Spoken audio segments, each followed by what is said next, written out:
In an epic tale of adventure and magic where heroes courageously defeat, well, maybe it's not looking like that right now. Aina, the silver-haired elf, scrambles away from the overwhelming crisis they're facing right now. Fearing their lives, she calls out for their sage, Yuki, who's somehow just standing there unafraid. The jolly Aurelia thinks Aina is only exaggerating. She's not worried about their situation right now.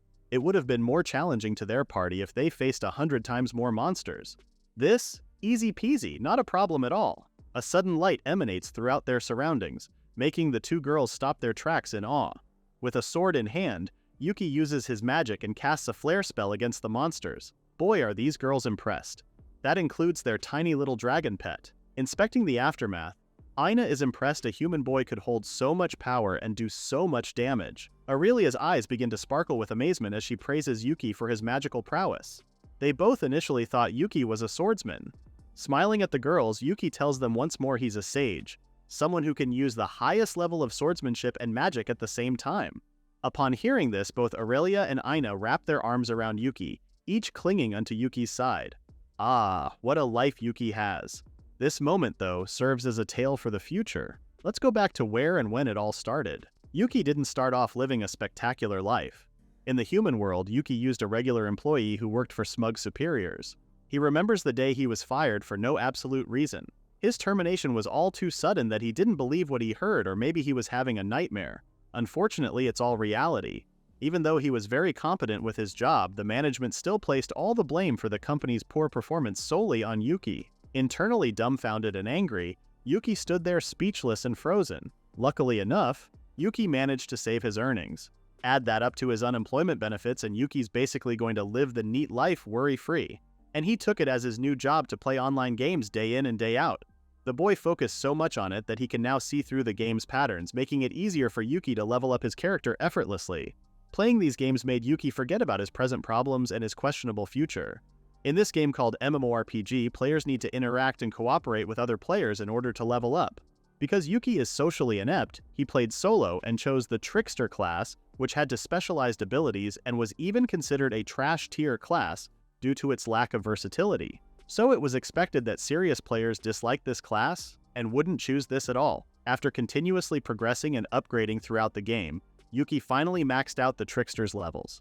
A game panel then informs Yuki of a chance to change his class to Sage. Initially confused, Yuki wondered if there was even a Sage class to begin with. Shrugging it off, he clicked yes to the change. Shifting classes might have been the best decision Yuki's ever made.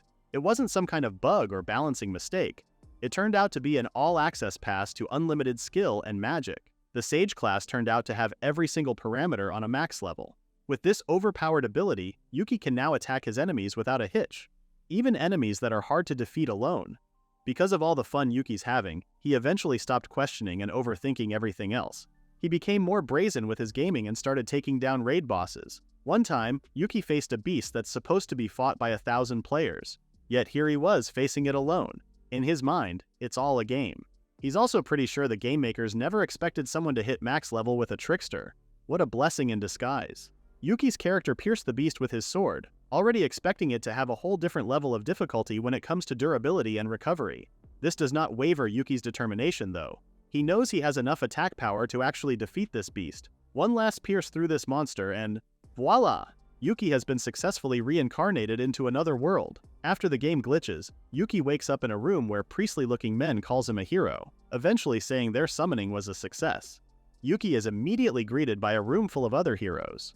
A puzzled Yuki starts asking the men as to what is happening and his whereabouts. I mean, who wouldn't be confused when minutes ago he was just playing a game and now he's actually in one? The sword hero, Fabrice, apologizes for overwhelming Yuki and reassure him that they have pure intentions. According to Fabrice, they are currently in Oswald Royal Castle. Yuki is still baffled by his current situation. Him? A hero? Him? Surrounded by other heroes? Reassuring Yuki, they all quip how it's only natural to be uneasy, and this is indeed Yuki's new reality.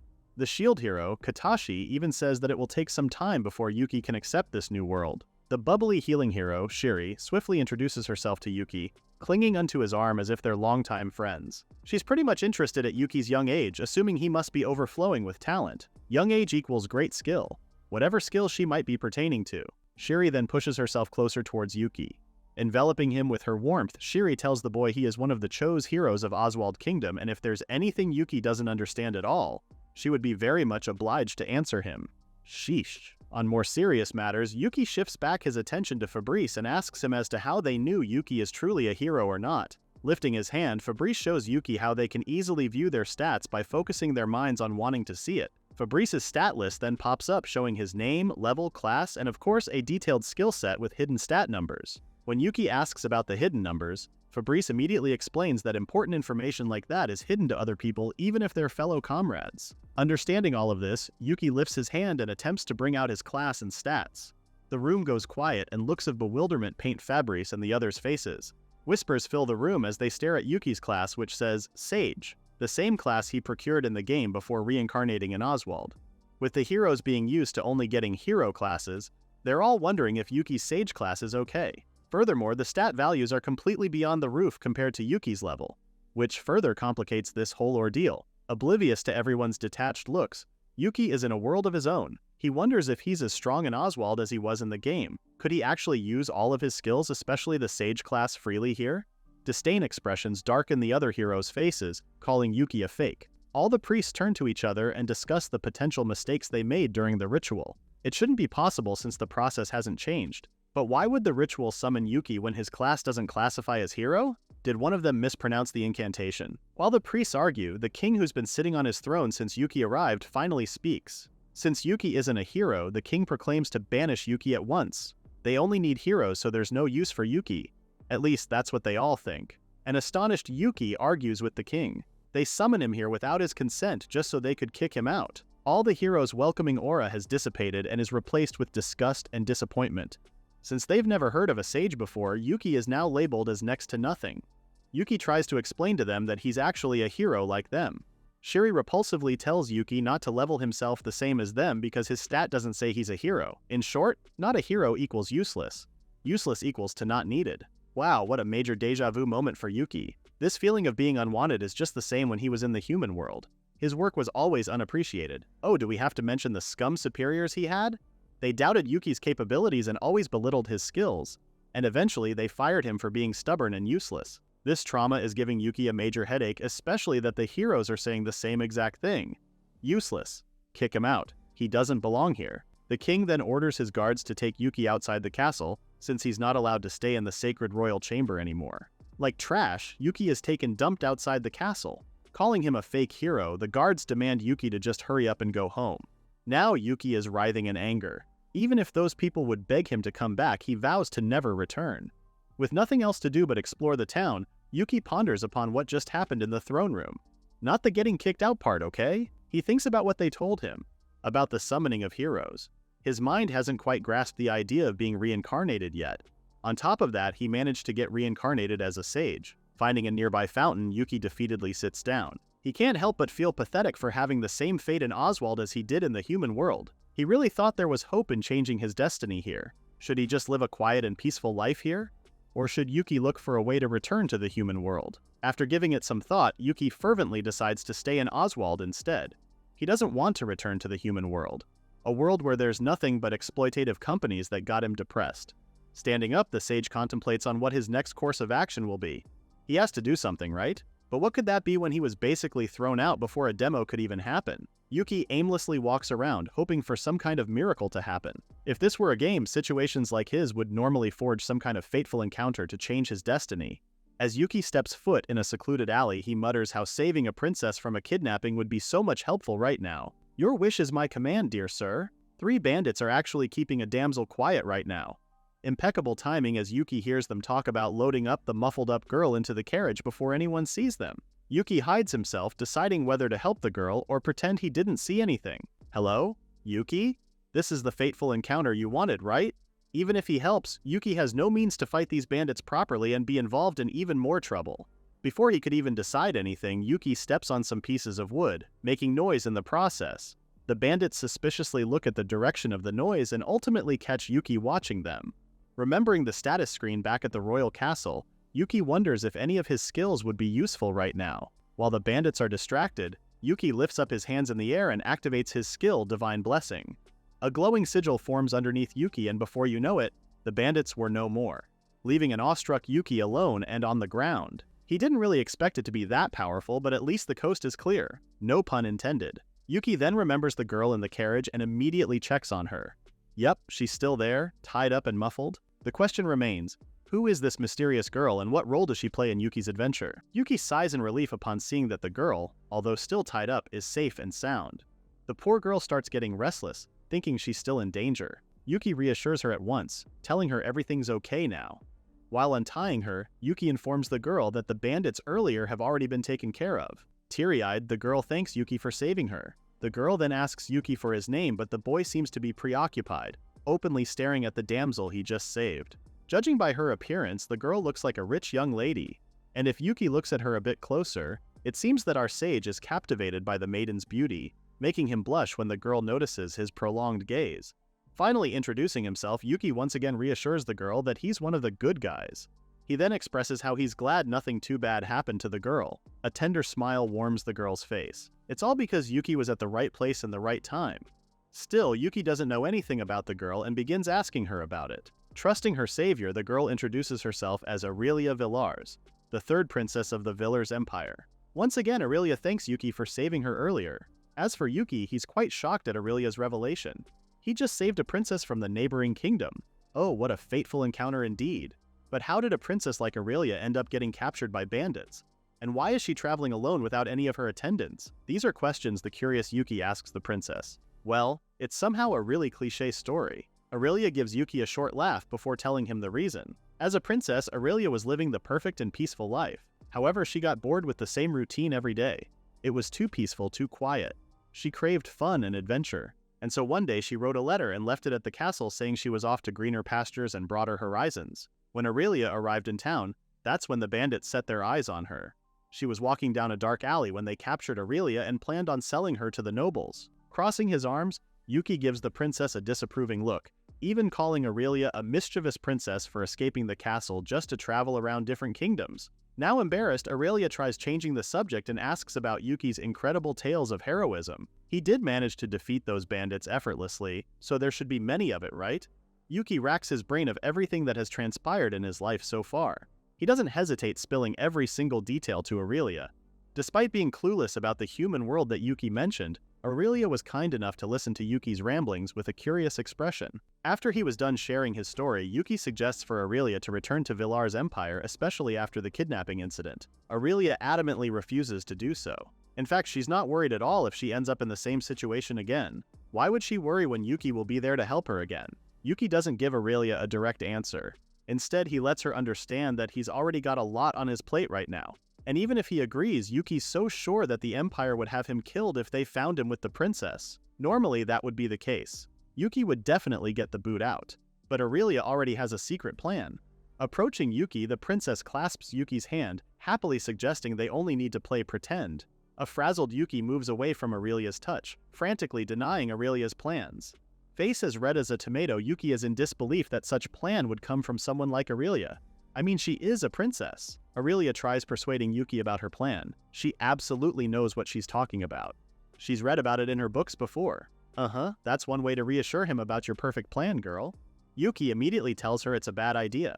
Things like these only happen in games in order to silence fathers, kings, who want their daughters married. Putting her hands on her chest, Aurelia sincerely expresses her desire on offering her hand in marriage to Yuki. She doesn't mind at all, calling their meeting fate's guidance. A blushing Yuki scratches his head, telling Aurelia it was just pure happenstance that he was passing by.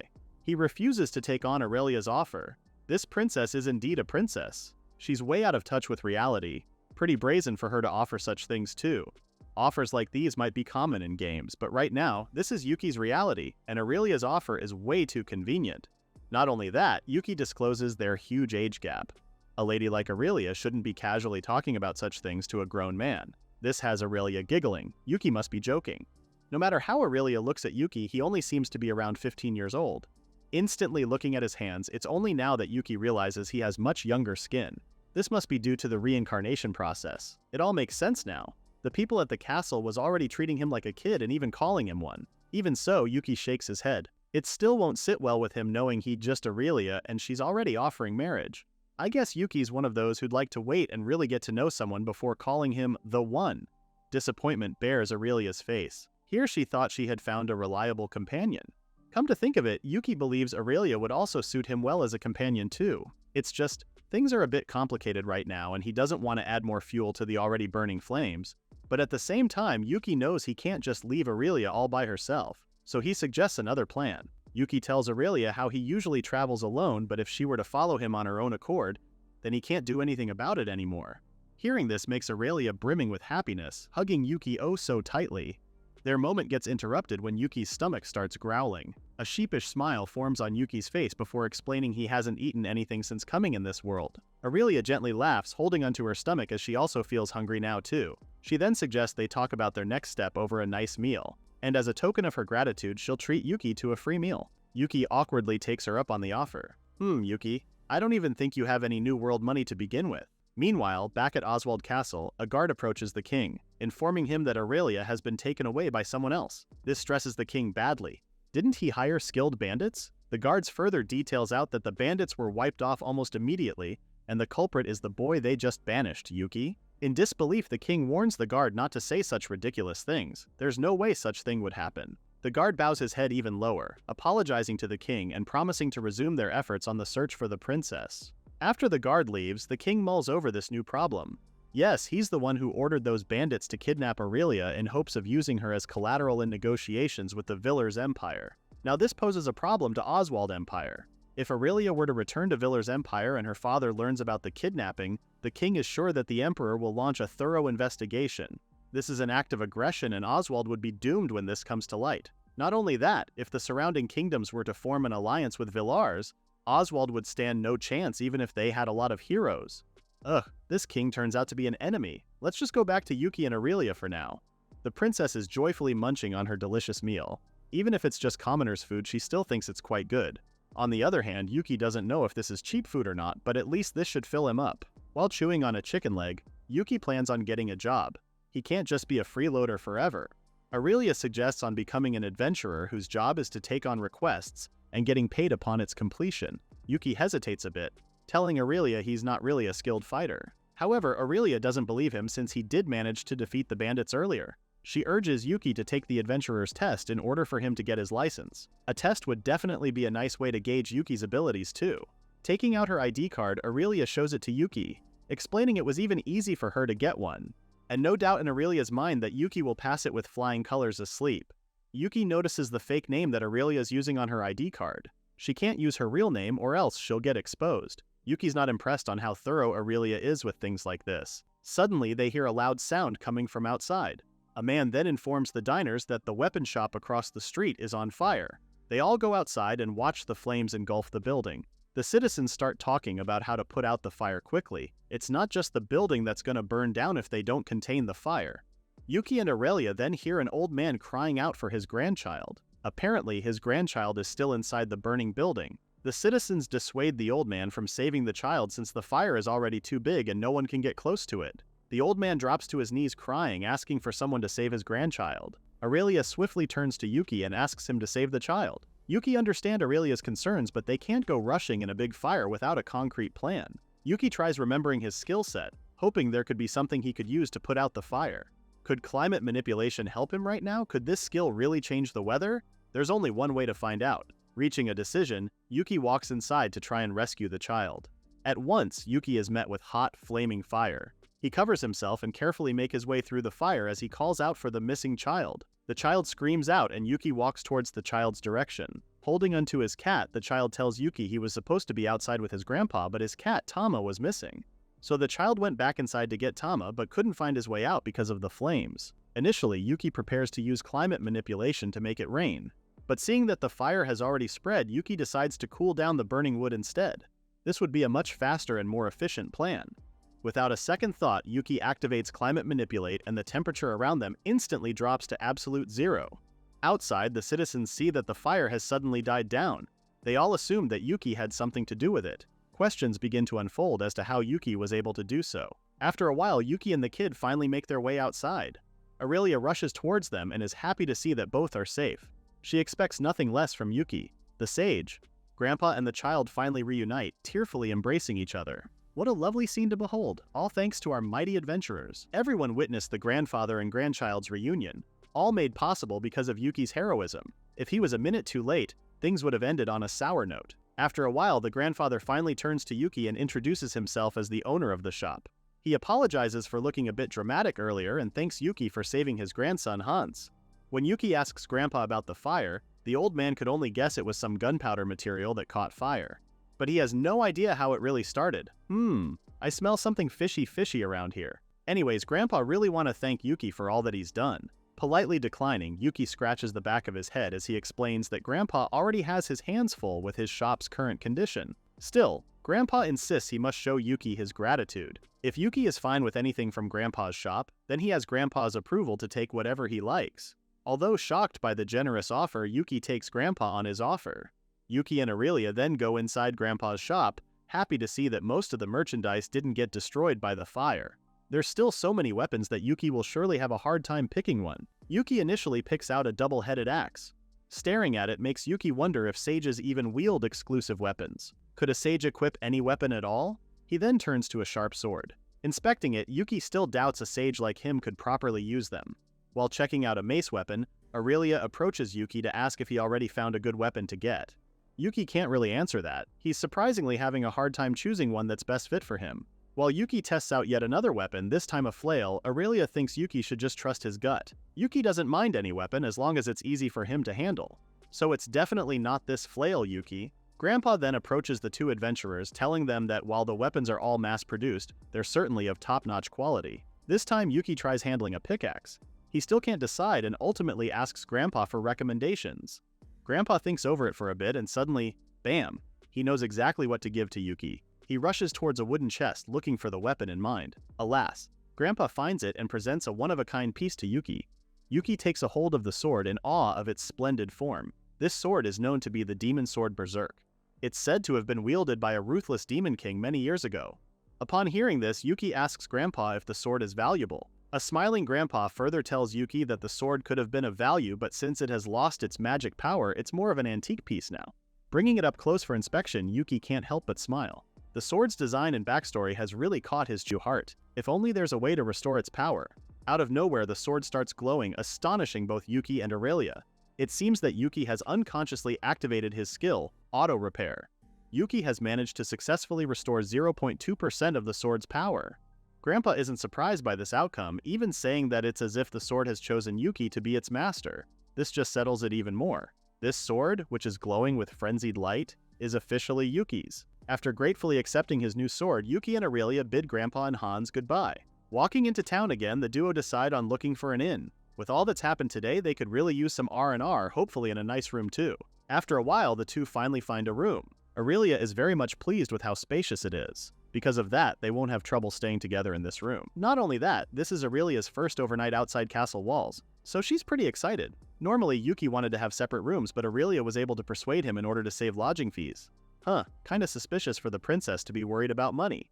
Anyways, the room actually has one bed, a sofa, so they won't have trouble sharing it at all. When Yuki offers the bed to Aurelia, she promptly says no because she wants to experience sleeping on the sofa. She gladly sits on the sofa whilst telling Yuki that she can have this experience inside the castle. Yuki won't recommend the sofa for its comfiness, but if it's the princess's wish, then so shall it be. The next morning, Yuki's deep slumber gets interrupted by something squishy. This texture feels soft and smooth. This is no pillow at all. He gradually turns to where this bouncy feeling is coming from. And poof, Yuki wakes up by getting squelched between Aurelia's pillows. Looking at it on a wider perspective, Yuki is actually stuck in a very compromising position, with Aurelia hugging Yuki towards her. Yuki tries to detach from Aurelia's hold, but the princess still wants to cuddle. He finally gets Aurelia to wake up, the latter casually greeting him good morning. But oh no, sir. There's no such thing as a casual morning greeting with what just happened. Yuki is frazzled and starts asking as to why Aurelia is in his bed. The princess smiles while apologizes for her invasion. She couldn't get comfy on the sofa and ended up sneaking into Yuki's arms. Bed. Yuki then scolds Aurelia for her actions. It's improper to sneak into Guy's bed when they've only just met, so she can do it after a month then, Yuki? Kidding aside, Aurelia is puzzled as to why Yuki seems flustered about it. She doesn't see anything wrong about sharing a bed. Oh, the joys of innocence. Crossing his arms, Yuki starts explaining to Aurelia that young girls like her shouldn't be sleeping in the same bed with a guy. However, Aurelia doesn't mind at all. If it were a stranger, sure. But if it's Yuki, there's nothing she should be worried about.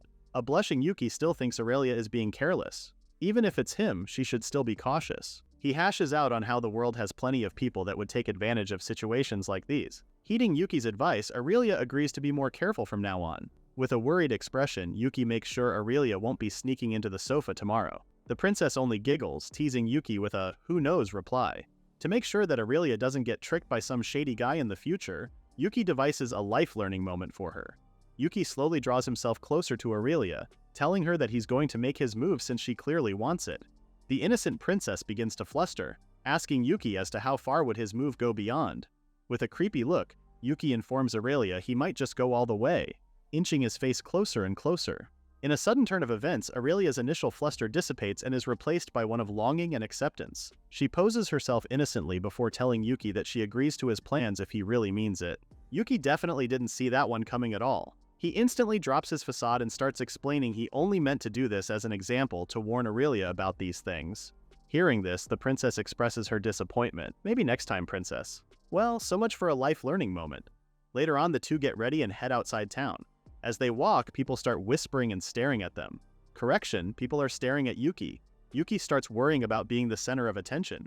He presumes this is about being summoned from another world and getting kicked out of the castle in the end. Come to think of it, Aurelia did hear whispers about a new hero being summoned a while back. That could have been him, Yuki says. Now Aurelia sports the same worried look, fearing that rumors about Yuki being banished from the castle are spreading. To Yuki, it's not just that. It's not a big deal if it's just about getting banished. But if anyone found out he's traveling with Aurelia, things could get messy. Aurelia believes it to be impossible. But it is, especially with yesterday's fire and Yuki saving the day. Rumors about that will soon spread too. Sighing, Yuki utters how he's always had bad luck, being summoned then ridiculed and thrown out without even a proper explanation. Turning to Aurelia, Yuki asks her if she's disappointed with him as well, with a guy whose sage powers are unclear. Was it all just pure luck all along? A smile forms on Aurelia's face. She directly answers Yuki with a no. She's not disappointed at all. She then tells Yuki of what she knows, that the official reason for the hero's summoning is to defeat the Demon King. However, rumors say that its true purpose is military exploitation. Aurelia doesn't want Yuki to be used as a pawn. And on the brighter side, Aurelia was saved from the bandits because of the events that transpired before that. If Yuki had been the hero, then Aurelia would have remained captured and would have caused trouble for her father. Thinking about it, Yuki agrees. If he hadn't met Aurelia as well, he would have been completely lost. See? Things aren't so bad at all, Yuki. Clutching Yuki's hands, Aurelia cheerfully tells him how she likes Yuki's positivity, and that's why she'll follow him anywhere. A blushing Yuki awkwardly thanks the princess for such declaration before finally making their way to the guild. May such positivity radiate throughout this duo's journey, since this is all just the beginning of many more trials and triumphs to come. After a while, the duo finally arrive at the guild and immediately approach the receptionist for the licensure test. The receptionist then asks for Yuki's name, to which the sage fully complies. The receptionist is surprised upon hearing Yuki's name. She's not too subtle about it, so Yuki ultimately asks if there are any problems. Changing the subject, the receptionist tells Yuki that he can only join the guild if he passes the test. The test consists of a magic power assessment, a practical test, and a final test. So Yuki needs to complete 3 tests in total for him to get his license. The receptionist gets a portable magic power gauge for the first assessment. Yuki only needs to place his arm through the device and it'll tighten inside to measure his magic power, kind of like a blood pressure monitor in the human world. The measurement initially goes smoothly, with the power level slowly rising. Then wham! The machine starts making weird sounds before it finally explodes. Luckily, Yuki's arm is still intact. The receptionist repeatedly apologizes by the unexpected events to the now frightened duo. She scratches her head while telling the both of them to proceed to another room so they can redo the examination. It seems like the machine earlier was a new type of magic tool. Inside the room, a floating magic crystal awaits them. Unlike the previous magic tool, this crystal can't give an exact MP, but it works by detecting changes in color to determine the MP level, sort of the difference between digital and analog. But with the latter one, Yuki feels like it's something out of a game. No pun intended. The receptionist then asks Yuki to touch the magic crystal. The crystal starts changing color as Yuki describes the feeling of getting strangely hot. But this has never happened before, explains the receptionist. Suddenly, the crystal begins cracking. The three are already expecting the crystal to explode like the machine from earlier. But since the crystal's still changing color, it should probably be fine. It's not fine at all when the crystal does break, shocking everyone in the room. The receptionist explains that the crystal's measurement limit is around 100,000 MP. With it shattering means that the magic power exceeded its limit. Since the passing rate is only at least 20,000 MP and Yuki managed to break the crystal's 100,000 magic power limit, he is obviously above the standards. The receptionist then gives Yuki her honest opinion, saying she never expected him to pass at all. Until 2 days ago, the passing rate was only 10,000 MP. Even Aurelia remembers taking her test with the supposed 10,000 MP passing rate, but it was suddenly changed to 20,000 MP yesterday. A sudden influx like this would be tough even for veteran adventurers. Aurelia knows this, especially that her MP is only around 15,000. Further explaining the sudden notice, the receptionist tells the duo that the direct notice came from the kingdom itself. However, there was an additional clause to the notice. It only applied to one person. And yup, you guessed that right. It only applied to Yuki and is effective immediately upon receipt of notice. This has Aurelia fuming mad. The kingdom was still bullying and coming after Yuki even after everything they did to him. Thanks to this new information, Yuki now has his guard up for the remaining tests. Proceeding with the practical test, the receptionist guides them to the outdoor training area. On the way there, Yuki asks Aurelia as to what kind of opponent she faced during her test. Apparently, Aurelia went against a C-rank adventurer. This means that Yuki's opponent will probably be someone even stronger. The receptionist gives out an awkward smile before agreeing. In normal day-by-day practical tests in the guild, a C-rank adventurer would be the opponent to face. But since the memo from the kingdom, Yuki will be facing against an A-rank adventurer. Speaking of, a bearded man clad in armor walks out of the other door, accusing Yuki of being a fake hero who deceived the king. Wow, is it just me, or are these so-called heroes blinded by their king's facade? This A-rank adventurer is none other than Regulus. He smugly scoffs at Yuki's audacity for still seeking to become an adventurer despite being given pardon from execution. Regulus sarcastically tells Yuki he respects such audacity, to which the latter gives out a sarcastic reply in return by saying thank you. However, Regulus can't actually read sarcasm that well and mistakes this as Yuki being dumb. The crowd cheers for Regulus. They expect their mighty hero to be unforgivable, unlike the king. Dryly laughing, Yuki stares at Regulus as he takes out a humongous sword. The A-ranker even boasts that it'll be impossible for Yuki to fend off his mighty sword. Sure, Regulus. Taking out his demon sword, Yuki activates Divine Blessing. With this, he hopes to be able to read Regulus's movements. But he has to be careful in making decoys against a skilled swordsman like Regulus. Yuki is fully aware someone that skilled will be able to see through him. Yuki has no choice but to take the offensive side, planning on attacking Regulus continuously, in order to find an opening for a decisive strike. As Yuki rushes forward, Regulus can feel the overwhelming power radiating from Yuki. In just a single step, the Age appeared right in front of him in an instant. Was this magic? Regulus then lunges his sword forward, but ultimately misses hitting Yuki. Woo, that was a close call, right, Yuki? I mean, Yuki already expected such damage from an A-rank adventurer. If he deliberately attacked head-on, he would have been a splattered mosquito right now. Thanks to Divine Blessing, Yuki has managed to avoid all of Regulus's attack. But he also knows that won't work for long. He needs just one opening to land a powerful blow on Regulus. Meanwhile, the crowd can't help but feel astounded with the duel between the two adventurers. They now know that Yuki is as good as Regulus, if not even better. Only Aurelia is cheering on for Yuki, not at all surprised that her savior is winning the battle. As the fight ensues, the crowd witnesses Yuki's prowess in the battlefield. It's like he's dancing through all of Regulus's attacks. The smug look from earlier evidently wears off, and Regulus now sports that of a frightened cat. What exactly is he fighting, and where did all this power come from? Alas, the opening Yuki's been looking for. Yuki finally manages to swing his sword at Regulus. The A-ranker tries to protect himself with his sword for it to only break in half. Regulus thought he was battling out a weak opponent, only to be proven otherwise. Now he's laying on the ground with his mighty sword no more. The crowd goes silent. They can't believe their beloved Lord Regulus just lost. Now curious with Yuki's identity, Aurelia runs towards Yuki and gives him a congratulatory embrace. The receptionist is also quite impressed with Yuki's abilities. It's no joke to be able to defeat an A-ranker, especially that Regulus is said to be the strongest amongst the kingdom's adventurers. Since obviously Yuki won, it's no doubt that he passes the test. The receptionist gives him a thumbs up. Now Aurelia calls the blushing Yuki the strongest in the kingdom. It seems that our sage isn't used to getting such compliments. Yuki then asks the receptionist about the final test, to which she informs him that the practical test will have him participate in a battlefield during a campout. But because this test needs multiple examiners, it will take 2 days to prepare for it. Turning towards his defeated foe, Yuki worries about Regulus's current state, and if the unconscious A-ranker will be okay. The receptionist reassures Yuki, telling him that they'll take care of him and that Yuki can now leave his premises. Besides, 2 medics are already examining Regulus, one calling out for a stretcher. A smile forms on Yuki's face. At least he's done for now and can have time to relax. Agreeing, Aurelia gives him a smile, assuring him they'll both take a break before the final test. Meanwhile, inside Oswald's castle, Katashi bows down to the king whilst giving a report about Yuki's recent triumph on the guild's test. Moreover, there are also reports about Yuki's complete victory against Regulus. Not a single scratch on the boy. The report badly upsets the king, calling Yuki a brat. How can a fake hero possess such strength and power? Katashi is honestly surprised as well. Yuki has exceeded beyond his expectations. They clearly made a mistake, but the damage has already been done. Right now they need a plan to clean up their mess. The fuming king can't accept his grave mistake. If people find out that he banished such a talented individual, he'll be a laughingstock amongst his own citizens. Ordering Katashi to come up with a plan, the king tells him to eliminate Yuki without damaging his image. In an instant, Katashi suggests they use the assassination squad. This piques the king's interest, but he worries that it would be impossible to assassinate Yuki, especially with ordinary methods. However, Katashi already has a plan in mind. They will be replacing the examiners for the final test. And during the test, they'll make sure to make it look like an accident. With a grim look, Katashi assures the king that everyone will believe their story since it's not uncommon for deaths to happen during the guild's practical test. No one will ever suspect it's the king's plotting.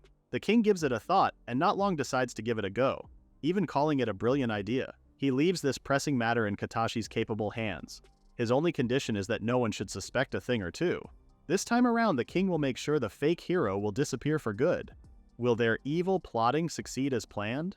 At long last, a moment of rest and relaxation for our favorite duo. And what better way to enjoy their break than to stretch those tight muscles in a nice warm bath? Aurelia seems to have gotten the memo as she enjoys her bath. It may be smaller than the one in the castle, but it still has its own refreshing charm.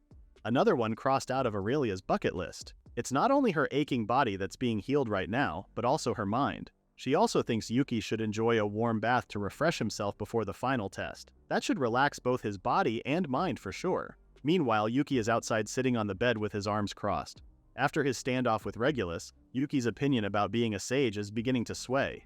Maybe it's not actually so bad after all. Sure, it's not on par with a hero, but maybe, just maybe, it's strong enough to survive as an adventurer in this world. For now, Yuki shifts his focus on other things. He decides to open his stats to check out all his skills.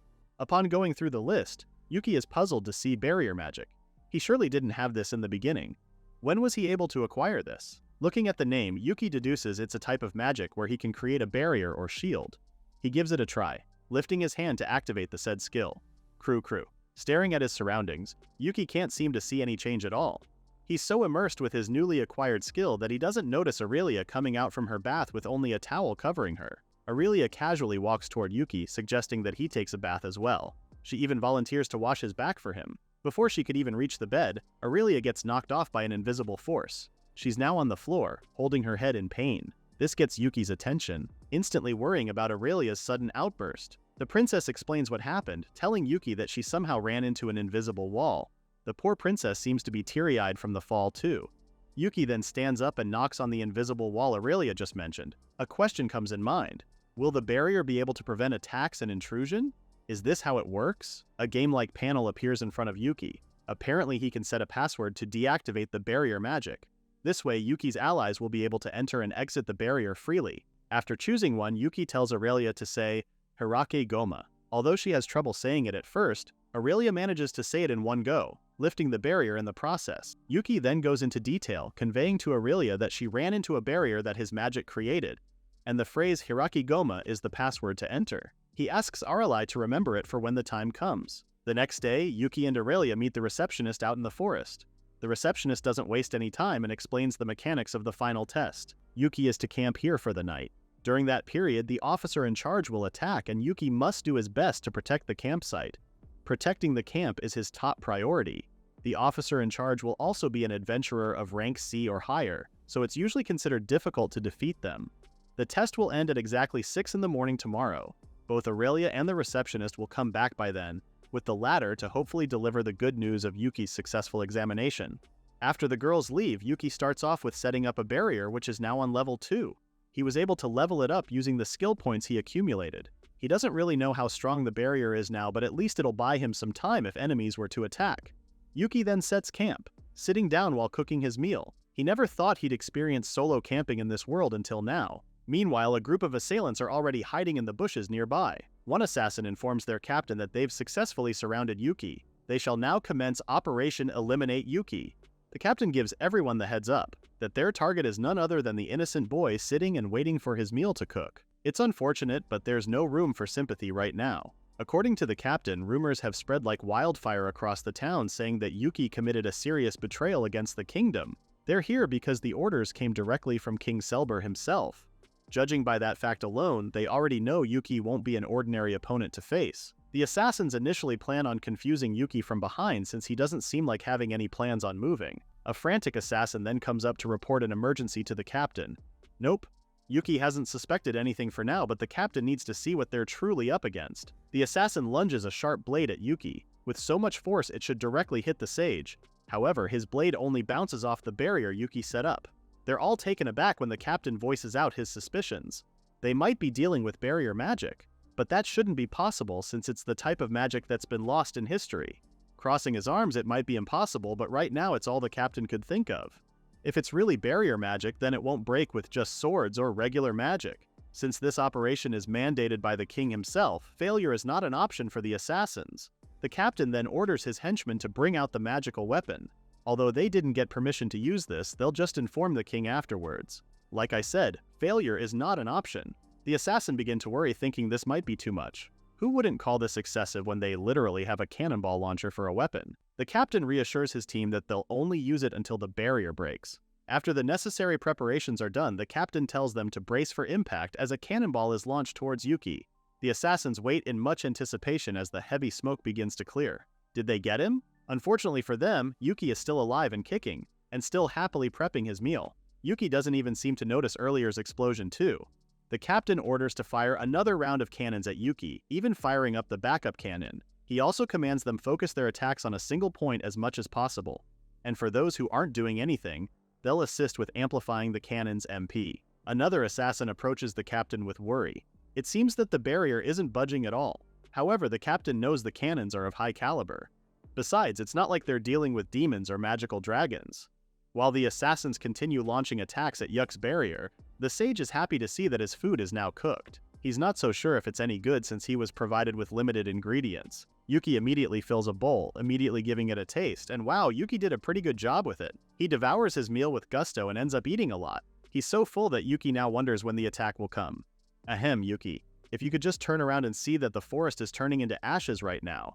Could it be that Yuki can't hear all the noise the assassins have been making? Or even feel the magnitude of their attacks? This has the captain thinking. It shouldn't be possible, but looking at Yuki right now, they should be considering that possibility. I mean, here they are going all out on Yuki, but the boy isn't even hearing nor feeling any of it. In fact, Yuki's now getting sleepy. Yawning and stretching, Yuki is having a great time solo camping. Meanwhile, the assassins are still launching the cannons in full force. The captain has now ordered them to push through with the firepower and turn Yuki and the camp into ash. Yikes! After a series of mega attacks, the forest which was once abundant of luscious green trees is now a remnant of the past. The captain can't believe what he's seeing right now. They're running out of magical ammo and there's Yuki, sleeping. Even with the kingdom's most advanced magical weapons, they weren't able to make a single, even the tiniest, dent on the barrier. What kind of person are they really dealing with? To their dismay, the assassins have failed their mission. The captain and his team can only report the things that transpired. The captain may not be able to tell the king the truth, but he knows that Yuki possesses a power greater than of those heroes. If the assassins can't handle this, then the heroes will have to deal with Yuki instead. If that happens, the captain prays that those arrogant heroes will humble themselves a bit. After their conversation, the captain commands his team to retreat and to leave no single evidence behind. Nightfall then envelops the sky. The next morning, Aurelia and the receptionist arrive to inspect the camp. They both see the ashen remains of the forest, believing a huge battle took place last night. Suddenly, the receptionist hits her head on the barrier. Aurelia then recalls what Yuki had told her about the barrier magic and its password. Shouting Hiraki Goma, Aurelia lifts the restriction and tells the receptionist they can now enter it. They finally see a sleeping Yuki, still alive and intact. The receptionist approaches Yuki, nudging him gently to wake up. The sage finally wakes up. Still groggy from his sleep, Yuki informs the receptionist that no one really came last night. He then tries explaining to the receptionist that it's not his fault no one came for him. The receptionist asks Yuki to listen to her as she gives the results of the test. It's not that they didn't come. They just failed the attack because they couldn't break through the mysterious invisible wall Yuki had set up. Now that Yuki finally turns around, he sees that there are indeed traces of an attack everywhere. So, Does this mean increasing the barrier's magic level also increases its power to block the shock and sound from outside? So, according to the rules, regardless of how it happened, Yuki was still able to protect the camp for the whole night. And this is the test's main purpose. Giving Yuki a double thumbs up, the receptionist gives him the good news of passing the test. Aurelia immediately wraps her arms around Yuki, congratulating him for passing. The receptionist then hands Yuki his ID card, marking today as the official day Yuki becomes a licensed adventurer. A lot of terrible things have come Yuki's way, but this is proof that his life is about to change. To make use of their ID cards, Yuki and Aurelia both set out on a quest outside the royal capital. Carlon Plains is somehow a convenient area since it's very close to the capital. Yuki flips through the guidebook the guild provided them with, telling Aurelia they're doing a collection quest for beginners like them. Aurelia then takes out the quest form and is a bit surprised at the amount of items they need to procure. For their first mission, they need to collect 200 blue medicinal herbs, 200 red medicinal herbs, and 400 holy flowers, all of which are in the northern part of Carlon Plains. It's not supposed to be this many, but Yuki accepted 10 similar requests all at once. As a gamer in the human world, he knows that beginner-level quests like this one is best finished in batches. Yuki reads the guidebook again, looking for the perfect area to gather the items. After some thorough reading, Yuki discovers that Carlon Forest would be the ideal spot. Even though their primary was supposed to be Carlon Plains, the guidebook says that the 2 types of medicinal herbs in their list are more commonly found in forests, and that the holy flowers thrive when exposed to magical energy. Since the forest will be more infested with monsters than the plains, the magical energy in the forest would be higher. Unease grows inside of Aurelia. Sure, they'll find even more flowers and herbs in the forest, but she hasn't tested the new weapon she bought. She's worried about facing stronger magical monsters there than in the plains. Yuki immediately reassures Aurelia, telling her that they have barrier magic to begin with. And according to the guidebook, the monsters in the forest aren't that strong. Besides, the barrier magic itself is already enough. The guild examiners, aka the assassins, couldn't even get past it. Monsters would be a-okay. Aurelia just needs to stick close to Yuki and she'll be fine. This instantly lifts Aurelia's mood, giving all her trust in Yuki. They soon reach Carlon Forest, and not long, they also find the flowers and herbs they're looking for. The duo immediately get to work. This quest is going like a breeze. Aurelia doesn't even feel like they're working. To her, it's like going on a picnic. On that note, maybe they should have brought some packed lunch. Occasionally, forest monsters did try attacking the duo, but thanks to the barrier magic, they were able to focus on their quest. The barrier made sure that no monster could ever approach Yuki and Aurelia. After a while of picking, the bags they brought with them are now full. Seeing all of it, Yuki wishes they could bring it all back. It would be a waste to just throw them away. Suddenly, a game panel appears and asks if Yuki would like to store items in the item slot. Impeccable timing. Because of the item slot, Yuki is able to gather even more herbs and flowers. He casually throws them into the item slot so they can bring all, if not more, of it. Yuki shows the item slot to Aurelia, explaining that it's used to store stuff and they can also take things out anytime as well. Aurelia's face is full of amazement, complimenting the sage on how differently he does things. Because they've gathered everything in this area, Yuki feels like it should be more than enough. He then informs Aurelia they'll be heading back to the capital before it gets dark. You never know what might happen in the forest at night. All of a sudden, the atmosphere changes and lightning strikes the sky. It was just sunny a while ago, but now something feels off. Yuki believes the intervals between the strikes are too short. It's not normal thunder lightning, something is definitely off. What really catches the duo's attention is a scream. It was so loud that they can even hear it even with the barrier magic surrounding them. Although both Yuki and Aurelia are scared, curiosity eventually wins them over. They really want to see what's going on, but what if it's a powerful monster? No worries, dear Princess Aurelia. You have Yuki to protect you. Besides, the sage already plans on staying as far away as possible. There shouldn't be any strong monsters near the capital as per the guidebook too. Meanwhile, in the deepest part of Carlon Forest, the heroes party are all in search for something really important. Shiri isn't that convinced of it, but since the king himself issued the investigation, Fabrice doesn't have a choice. Could the water-eyed dragon really live this close to the capital? Well, whatever shows up, Shiri surely wouldn't mind since she has her darling Fabrice to protect her. When Shiri gives Fabrice a hug, the team leader instantly feels a boost of ego and tells her he would take it down with one single strike. I hope everyone can feel my eyes rolling right now. The two are still lovey-dovey, hence why Katashi calls them out for it, reminding them that they aren't on a picnic. Fabrice randomly finds magical wolves in the forest and strikes them with his sword. To him, these wolves are just weaklings and hardly even good for a warm-up. One wolf wasn't fazed by Fabrice's attack, as if challenging the hero's leader. Grinning, Fabrice accepts the wolf's challenge and with utter force, swings his sword at the wolf, slicing it in two. Shiri is so impressed she couldn't help but hug Fabrice once more. Fabrice sulks in the attention he's getting from her, calling it one of those. Anyways, as they walk much deeper into the forest, the more they begin to feel the magical energy concentration it's giving off. If the water-eyed dragon is its source, then the monster should get even stronger. Sticking out her tongue, Shiri confidently tells the others that Fabrice will be able to defeat such monsters, no matter how strong. The heroes let out a dry laugh, sarcastically telling Fabrice they'll be counting on the so-called sword hero by then. We'll all be counting on that, Fabrice. The heroes soon reach an empty shrine. They believe it to be the shrine where the water-eyed dragon supposedly sealed itself. A giggling Shiri jokes about the dragon being afraid of Fabrice. Not everyone is a fan of the joke, though, especially Katashi, who commands them to start investigating instead of joking around. Before anyone can even start their recon mission, the shrine begins to display magical symbols. The earth quakes as the shrine begins to crack. Suddenly, an uproar echoes throughout the forest, leaving the heroes in a state of fear. The shrine eventually breaks, emerging from it the ferocious water-eyed dragon they've been looking for. The heroes can't believe their eyes. Standing in front of them is a magnificent magical beast that's ought to be sealed away. This is the water-eyed dragon believed to be in myths. Fabrice then takes the lead, commanding everyone to work together to fight the dragon. The others begin to protest, calling Fabrice's plan absurd. Fabrice immediately turns towards Katashi, asking the shield hero to block the dragon's attack. But the hero doesn't want to comply since it'll be major suicide if he does. Now, an argument ensues between the two heroes. Fabrice demands Katashi to move forward, saying it's his job to do so. But Katashi retaliates, saying Fabrice can do it on his own.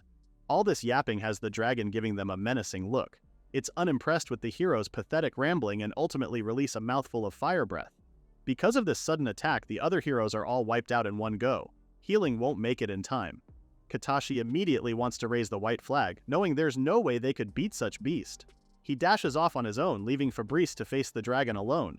The sword hero wants to escape on his own, but how could he do so when the dragon is as stealthy as it is strong?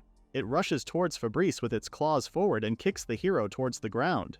Now on the ground, Fabrice is injured from the attack. His body can't move now, and it just feels like his body is going to fall apart. The dragon isn't done yet, though. It gazes at Fabrice like he's going to be its lunch. The best that Fabrice could do is scream for it to stay away.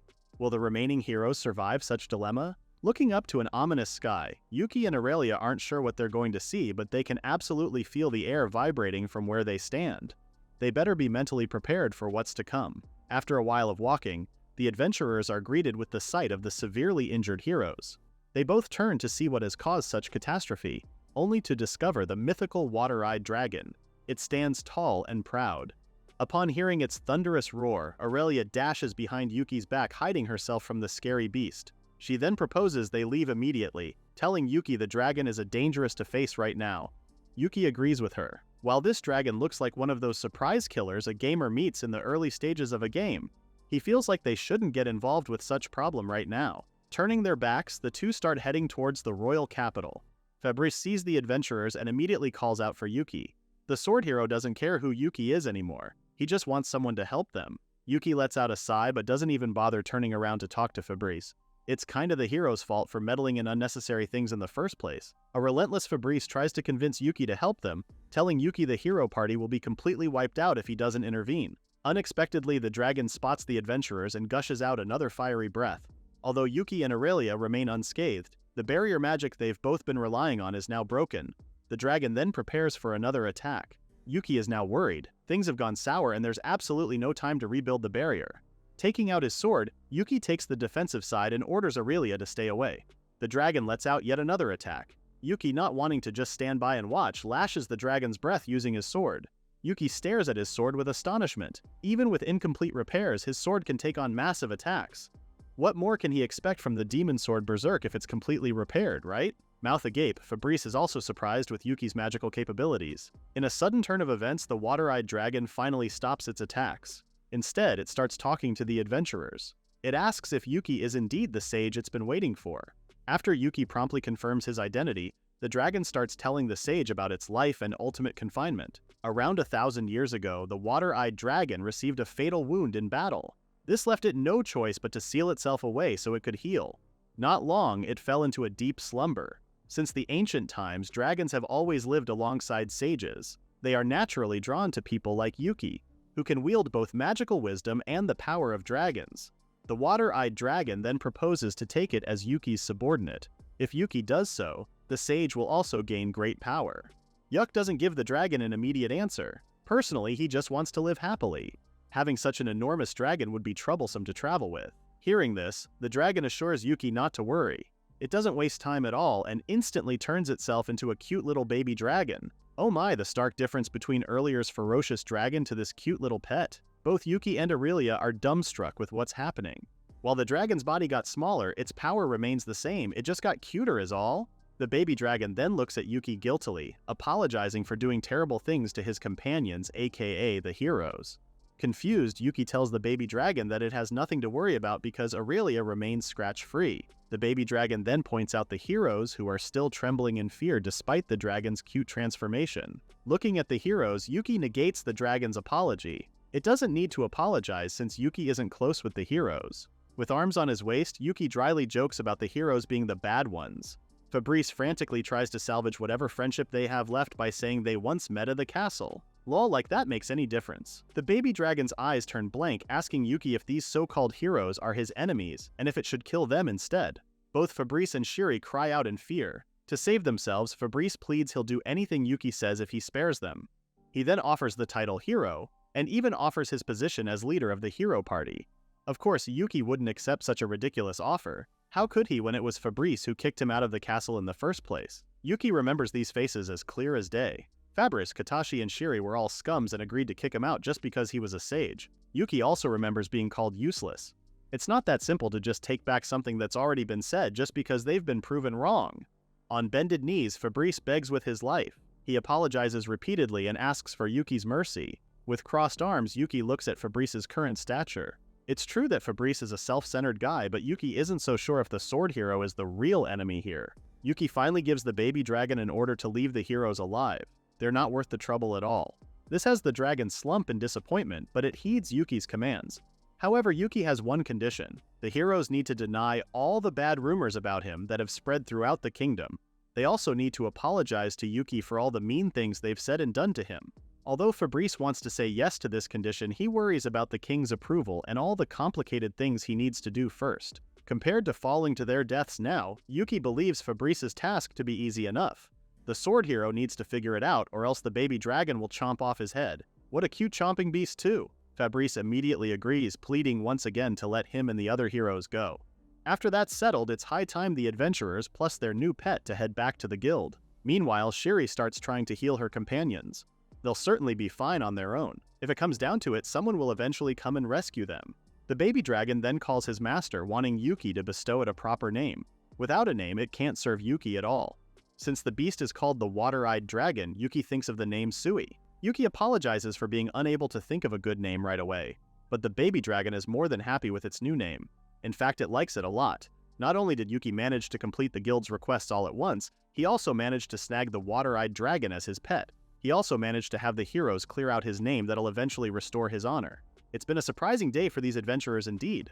Once arriving at the guild, Yuki informs the receptionist they'll be delivering the items from the requests he acquired earlier this morning. However, the receptionist is a bit puzzled upon seeing that the adventurers don't have the bags of items with them. Yuki, telling her to wait a moment, whips out his item storage. And with a bit of click here and click there, poof, the receptionist's counter is now full of all the requested herbs and flowers. Yuki then explains that it's a lot of items because of the simultaneous requests he took. The receptionist is mind-blown by this. To take on 10 requests all at once and delivering them by noon? What a feat! The receptionist doesn't have a choice but to believe Yuki and accept the items. Even if Yuki hired other adventurers or buy the items to complete the task, it would not gain him any monetary means at all. They'll need to count the items for accuracy, though then the receptionist will have to verify Yuki's guild certificate.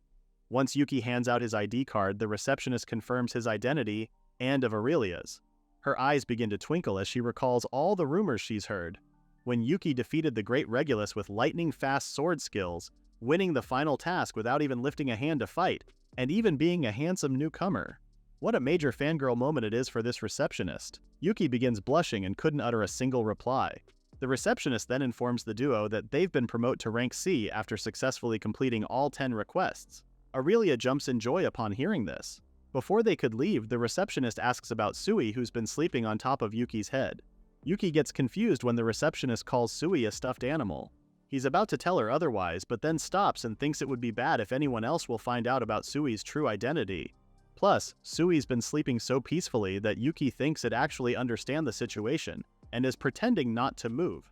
Scratching the back of his head, Yuki agrees with her, tells the receptionist that Sui is actually handmade. Starstruck, the receptionist asks Yuki to make one for her as well. Embarrassed by her own outburst, the receptionist apologizes. Yuki then tells her he might make one next time before bidding the receptionist goodbye. This excites the receptionist, already looking forward to their next encounter. Out Tuesday, Yuki is able to exhale in relief. That was a close call. To think Sui's true identity was close on getting exposed. Flapping its wings, Sui nods when Yuki asks about pretending to be a stuffed animal. Indeed, this baby dragon is a smart one. Praising Sui, Yuki gives its head a loving scratch and asks Sui to keep pretending in front of other people. Now the adventurers plus Sui are now hungry. After all, they deserve a hearty meal after today's accomplishments. Completing their request plus ranking up in the process? And with Sui joining them, Yuki's fate is looking positively remarkable now. He can't wait for what adventures lie next for them. Yuki, Aurelia, and Sui head towards Mount Carlon once more for a subjugation quest they took from the guild. While surrounded by wolves, both Yuki and Aurelia ready their swords. This is actually Aurelia's first subjugation quest, so she's a little bit nervous right now. Yuki reassures the princess, reminding her that she has him and Sui with her. Still, they can't just let their guard down.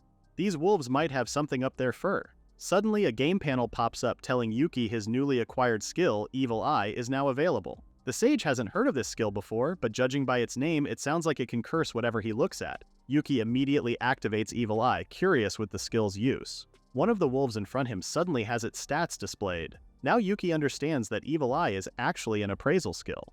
Looking at the wolves and thanks to his new skill, Yuki now knows these beasts are different than the others in the forest. He quickly warns Aurelia to watch out for its fang attacks. One wolf lunges at Yuki, who instantly swerves his sword, slicing the wolf in half. Meanwhile, Aurelia is nervous but quite determined on their quest. One wolf jumps right at her. Screaming, Aurelia gives it her all to subjugate the beast. Unlike Yuki, who made a bloody mess out of the wolf, Aurelia only knocks its head out. Soon, the other wolves start attacking the duo. While Yuki slices them up, Aurelia knocks them out. They're really hunting at a pretty good pace now. As for Aurelia, she's also starting to get used to her new weapon. They've defeated all the wolves at this point. Yuki turns to ask Sui if she can sense any other monsters of the same level as the wolves around the area. In fact, Sui has detected a slightly stronger monster nearby. Coincidentally, Yuki hears a screeching scream from nearby as well. As soon as they head towards the direction of the sound, Yuki and Aurelia find an elf girl trapped in vines. Yuki knows they need to hurry and help the elf girl by removing those vines. After Yuki reassures the elf girl they're there to help, both Yuki and Aurelia try their best in slashing the vines. However, their efforts are proven useless as the vine's regeneration speed is faster than their sword attacks. Aurelia then tells Yuki she doubts they'll be able to defeat the vines if they don't do something about its regeneration ability. While Aurelia worries, she doesn't see the vines her Fu is stepping onto. The vines slowly wrap their way onto her leg, snatching Aurelia from the ground. Now she's hanging upside down with her skirt exposing underneath. Looking at both girls entangled in the vines, Yuki knows this is turning really bad. Approaching the sage, Sui offers her services, but Yuki stops her from doing so. He tries to observe and calculate the situation. Their enemy is a plant. This means there must be a main body controlling the vines somewhere. In that case, Yuki's goal should be to find the main body and attack it. That's the quickest way to save both girls. With a plan in mind, Yuki asks Sui to distract the vines so she could buy the sage some time. Sui does what she's told and the vines are all over the dragon. Seeing this as his chance, Yuki uses Evil Eye to look for the vine's main body. This is actually a monster plant called Man-Eater. Yuki already sees the Man-Eater's branches that has the entanglement skill. It doesn't take him long to find the Man-Eater's main body. This part of the monster plant is responsible for branch regeneration, and also has the stench of rotting flesh skill. Yuki quickly aims his sword at the Man-Eater's main body. He needs to make this one quick before the vines come and attack him. As Yuki is about to plunge his sword on the plant, he activates Divine Blessing. And just like that, the Man-Eater is no more. The elf girl immediately feels the vines stopping its movements. As for Aurelia, well, she's still hung upside down, clinging for dear life. Soon after, the vines finally let go of the girls, who both sigh in relief. Sui then goes to approach the two to check if they're okay. Once everything is all good, Yuki joins them. After thanking the sage for saving her, the elf asks both Yuki and Aurelia for their names, to which they happily share. The elf girl then introduces herself as Aina Nishel from the elf village. Upon hearing Aina's hometown, Aurelia realizes that's a town pretty far from the royal capital. So what's an elf like Aina traveling solo in a place far from home? Aina recounts the events that led her to this journey. Lately, there has been incidents of elves going missing. It turns out bandits have been kidnapping elves to sell them for slavery. Aina was chasing these bandits when they tried kidnapping one of her comrades. Unfortunately, Aina got attacked by the man-eater monster earlier. When her horse collapsed from exhaustion, the monster plant got its vines on the animal. The elf did try to escape, but she got caught up as well. She was just moments away from being killed when Yuki and Aurelia got there in time. Even Aurelia has heard of the elf slave trade.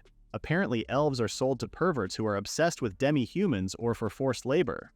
Aina confirms this. Even though slave trading is absolutely prohibited in many countries, there are still those who are illegally operating like Oswald Kingdom. There are still rumors of slave trafficking in the kingdom, and Aina believes the bandits from earlier are from Oswald Kingdom, judging from the direction they're headed. Cross-armed and listening, Yuki tries to connect this with Aurelia's supposed kidnapping.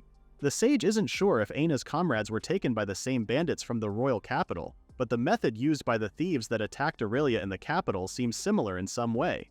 With this elf trafficking happening, Yuki also guesses there might be a common mastermind pulling the strings behind these bandits. Getting a brilliant idea, Yuki suggests to have Aina stay in the royal capital for a while so they could all search for clues about her missing comrades. Although Aina appreciates the gesture, she also doesn't want to trouble Yuki and Aurelia. But the sage assures her that it's no biggie at all. He then shares how him, Aurelia, and Sui are all staying in the royal capital. This puts a warm smile on the elf's face, agreeing to stay with the adventurers while she looks for her comrades. Aurelia is also happy to have Aina on board, welcoming her with open arms. Speaking of Sui, Aina really thought the dragon was a stuffed animal. As soon as Sui starts speaking though, the elf is startled.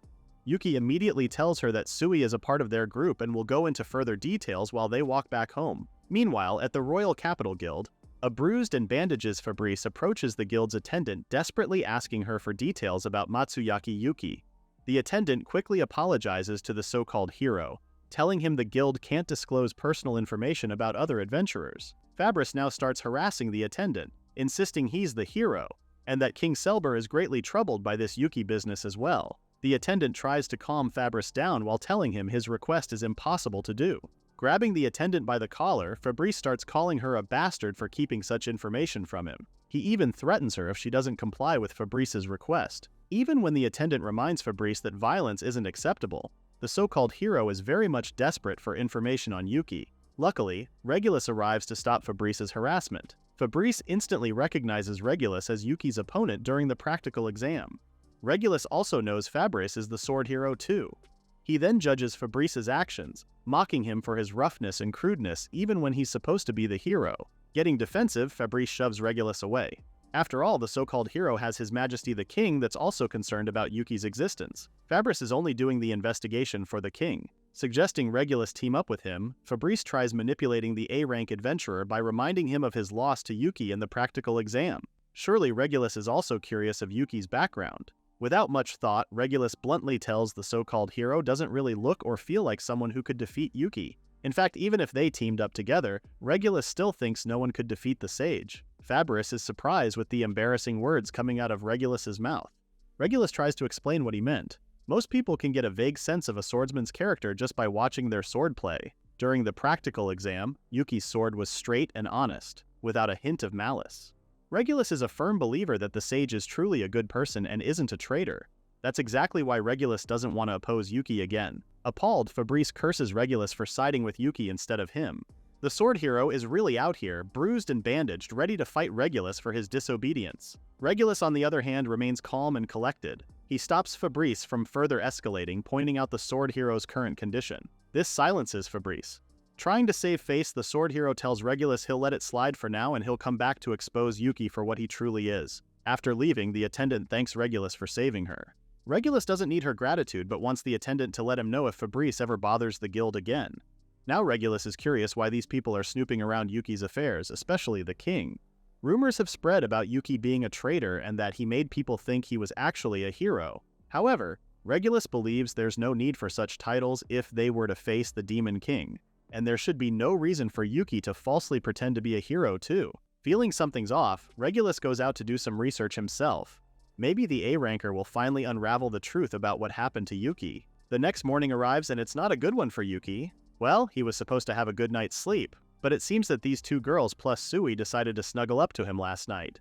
Let's go back to the night before, shall we? As expected, with an addition of another person and a pet, Yuki and Aurelia's usual in-room became too cramped. Yuki then suggested they take this opportunity to split the rooms by gender, but a discussion ensues between the trio.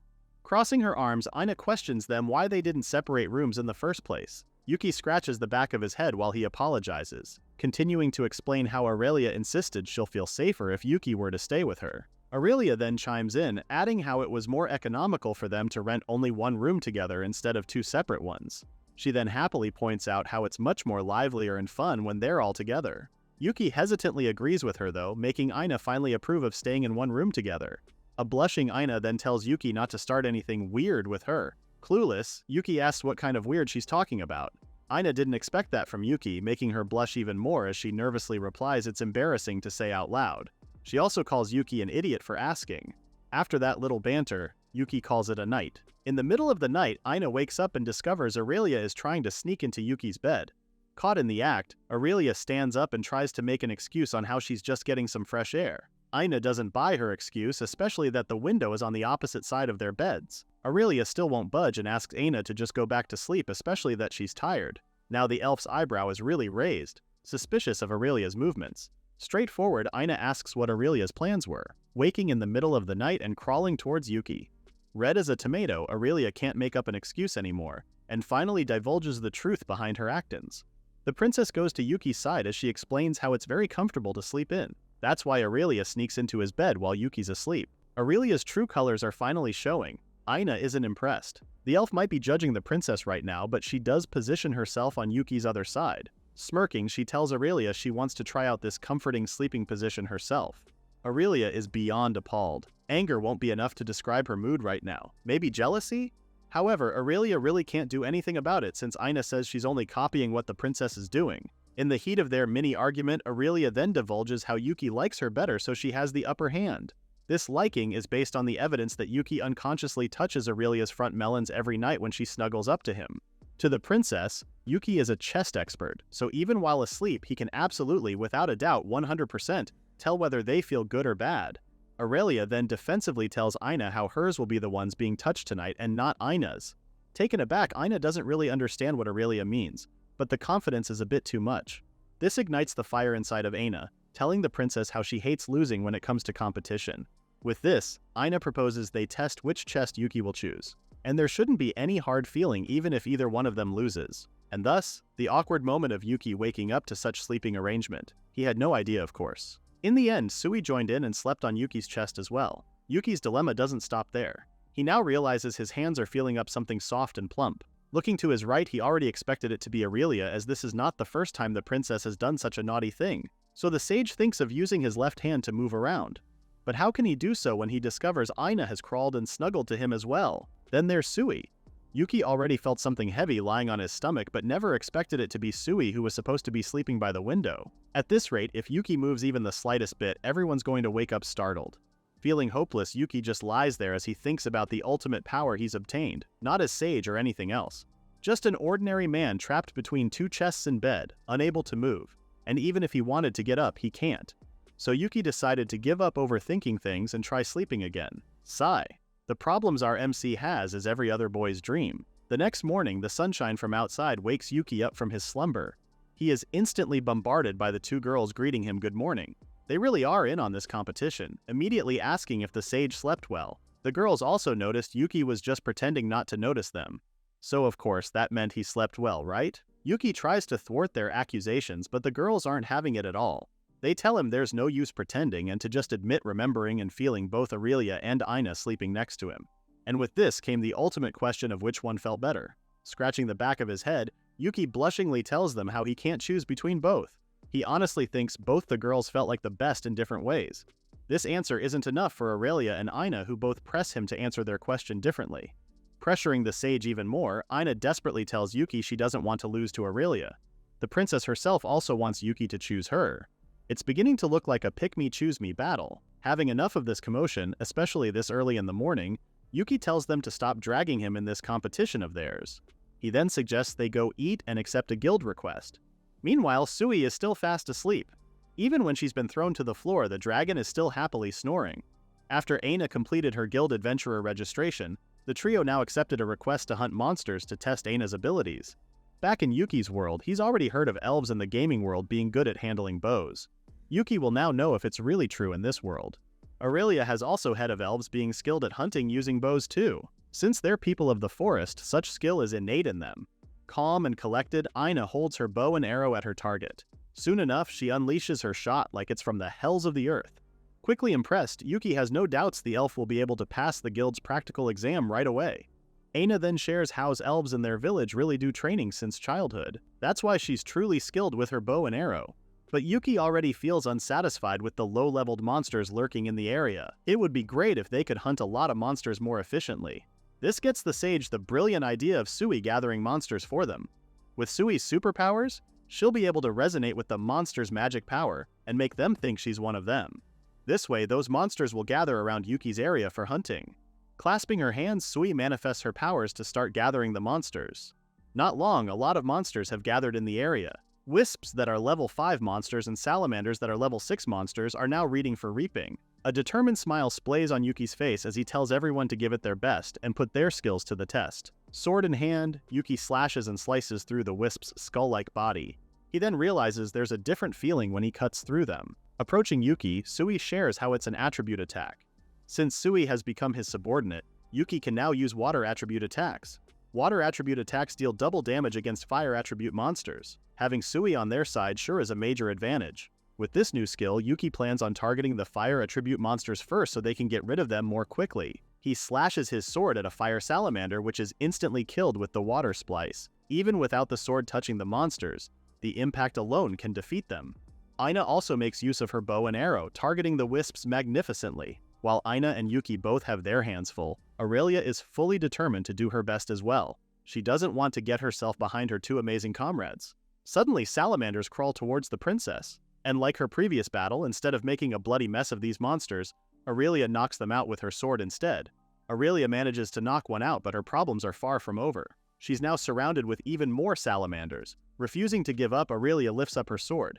She'll surely handle this much, just take them out one at a time. However, Aurelia looks over at Yuki and Aina, who are both using their weapons full force in killing these wisps and salamanders. And suddenly, her self-affirmation a little while ago disappears. The sun soon begins setting, and our adventurer have finished hunting down every single last one of the monsters. Aina has run out of arrows and Sui has used up a lot of her magic. They're all starving. It's a good thing Yuki has already proposed they head back to the capital soon. A smiling Yuki is happy that they've hunted around 1,000 monsters altogether. At this rate, he also believes Aina will be able to rank up soon. The elf somehow feels a bit shy about Yuki's compliment. She also compliments the sage for his beyond-the-norm powers. Aurelia only listens to their exchange. However, everyone turns towards her, noticing her unusual quietness. She quickly makes an excuse of having a lot in her mind and that it's really nothing. Smiling, Yuki then asks the princess if she's gotten tired after hunting monsters all day. Even Aina quips in, saying it's understandable if Aurelia's been on the same pace as them. Aurelia quickly and frustratingly tells both Yuki and Aina that she's still very full of energy, making Yuki apologize. Maybe save that energy for next time. After that, Yuki tells everyone they're headed home. Both Sui and Aina are happy to do so, especially the elf that wants to take a bath after that sweaty battle. What they don't notice is Aurelia, who's still in a pensive mood. She's now feeling insecure that everyone else is super strong, and yet, there she was, questioning if she's even helpful to Yuki.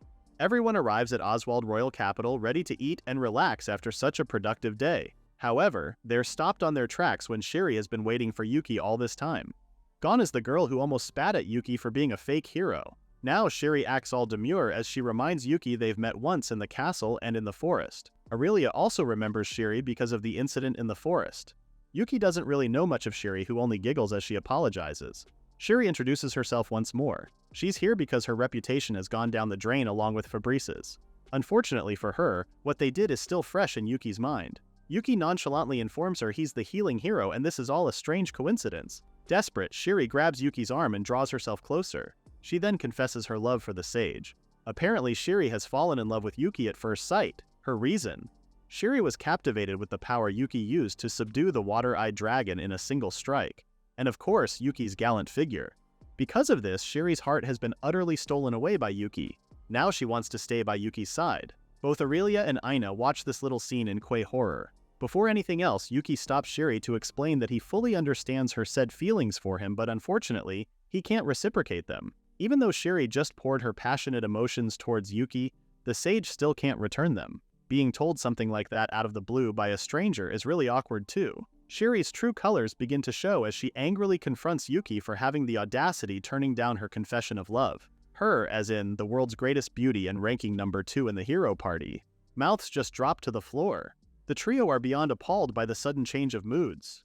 Shiri then continues her dramatics, adding how her unparalleled skills can move mountains and control the seas in all directions. With her beauty and benevolence, even 100 troops or ancient gods' monsters would kneel. Shiri even believes her beauty is sometimes a burden. Yes, girl, best believe that. Yuki doesn't even understand what Shiri means, but one thing's for sure. Even if Shiri's the most beautiful in the world or a high-ranking hero, Yuki's still not interested. Surprise is an understatement. I think this is the first time someone has turned down Shiri's allure. Soon, Aina and Aurelia quip in, airing their concerns with Shiri's weirdness. They both believe they shouldn't get involved with her. Yuki's not finished just yet. He then asks Shiri if she likes authority, then adds how assuming others are like her just because she is called being stupid. Wow. Judging by Shiri's reaction, it's also safe to say this is the first time she's being called stupid. After this, Yuki points out how it isn't a coincidence Shiri's here, but whatever her reason, Yuki asks her to leave. An embarrassed Shiri still can't wrap her head around Yuki making a fool of her. Angry and frustrated, Shiri then points Aurelia, calling her a blonde bimbo who's dumb-looking, and then she proceeds to call Aina a rural demi-human girl. She angrily asks Yuki if these two girls are better than her. Aina is angry at Shiri's rudeness, especially that they just met. Aurelia, on the other hand, is on the verge of crying for being called dumb and ugly. That is enough. Yuki has heard enough. If it's just about him, that's okay. But insulting Aurelia and Aina is something he can't just ignore. He confronts Shiri for her mean words, telling her that even if her appearance was above and beyond, a woman without character has no charm at all. In reality, Shiri wouldn't even begin to compare to Aina or Aurelia's looks. Hearing this, the girls are both swooning over Yuki's words, but angers Shiri even more. Shiri uses her last resort to lure Yuki. She grabs the sage towards her and immediately suffocates him in her ample jug-jugs. Shiri believes Yuki's mind will change once he gets a feel of her and will throw away Aurelia and Aina aside. Yuki can't even say anything because he's being smothered in real bad. So, Yuki hits Shiri's hand, telling her to stop. The woman then reminds Yuki that it's bad to use violence against women, but she was just harassing him? Such expectations. However, Yuki has never struck a woman before, so even now Yuki believes he didn't use violence against a woman. Why? Because to Yuki, Shiri has no appeal as a woman and isn't worthy to be treated as one anymore. Dead serious and with Sui emitting power too, Yuki tells Shiri to relay the message to Fabrice, that if he ever sees him again, Yuki will kill him. Before leaving, Yuki mocks Shiri with her words from earlier, highlighting the part wherein she's the world's greatest beauty. Yuki then tells everyone they'll leave now. Aurelia spaces out once more, which Yuki notices and asks about once again. The princess doesn't really tell him what she's been feeling about, instead tells Yuki it's just nothing. While walking, Aurelia thanks Yuki for defending and standing up for her earlier with Shiri.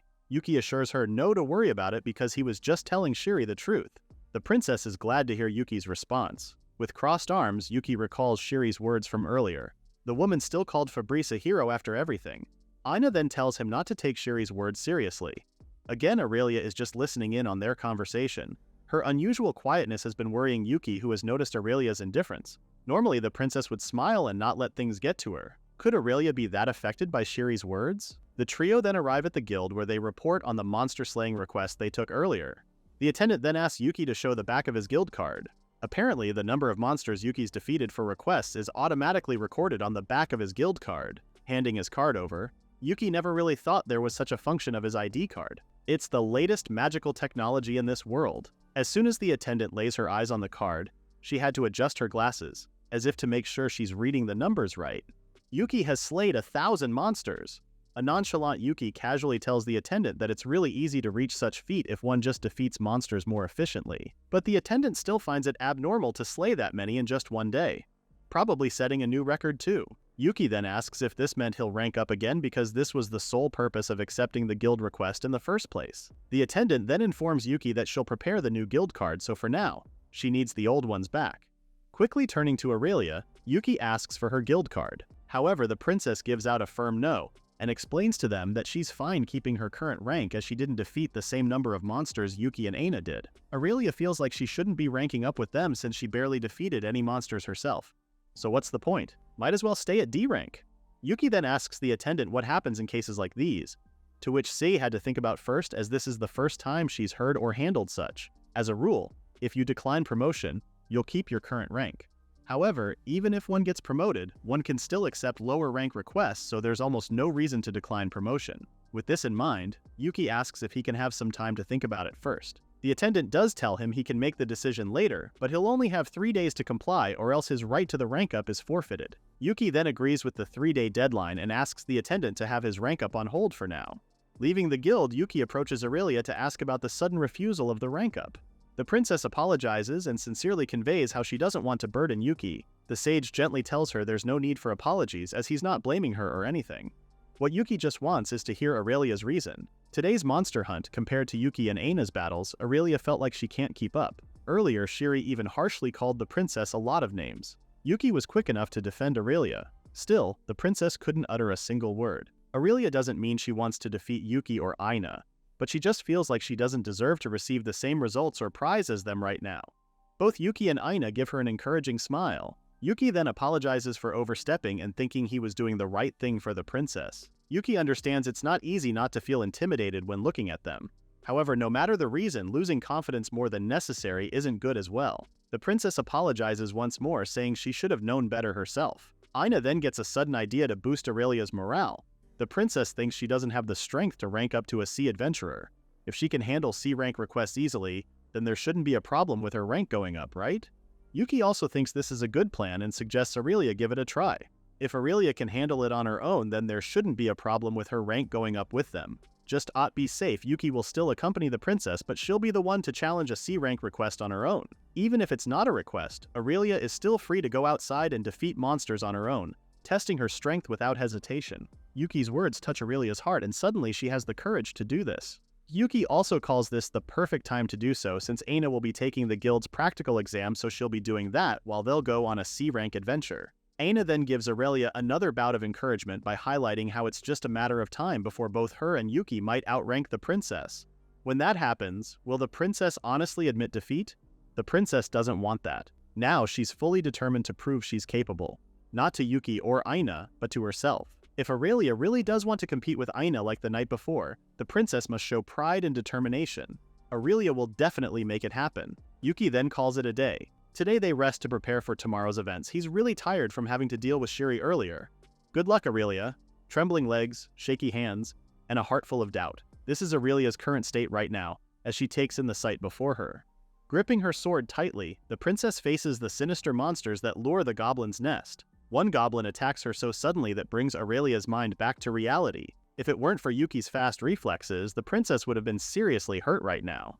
While holding off the goblin, Yuki instructs Aurelia not to overthink things since she's clearly intimidated by the C-rank opponents she's about to face. As planned yesterday, Aina is currently taking the guild's practical exam, so these two came to challenge a C-rank request from the guild.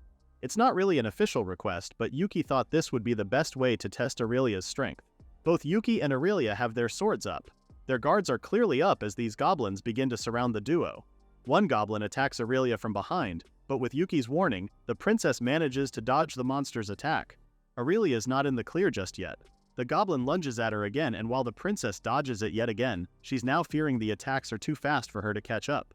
Watching over, Yuki assures her that she's doing just fine by blocking the impending attacks properly. However, Aurelia can't seem to find the right rhythm and timing to counter-attack. Yuki reassures her once more. The princess needs to believe in herself. Yuki knows Aurelia is more than capable to do this. This time, another goblin joins in on attacking Aurelia, who manages to block its attack. But as expected, the goblins aren't holding back either and quickly close the distance between them. These beasts are definitely determined on killing the adventurers. As Yuki holds off the goblin, he tells the princess to calm down and to stop hesitating and only focus on her defense. Aurelia just needs to be brave enough to attack her opponents before they close in on her.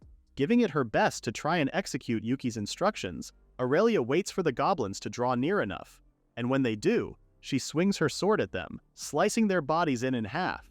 Whoa-hoo, Aurelia has managed to kill monsters for the first time ever. Remember, she only used to knock them out with her weak attacks. Like a proud mentor, Yuki gives his compliments and reminds Aurelia to not forget the feeling.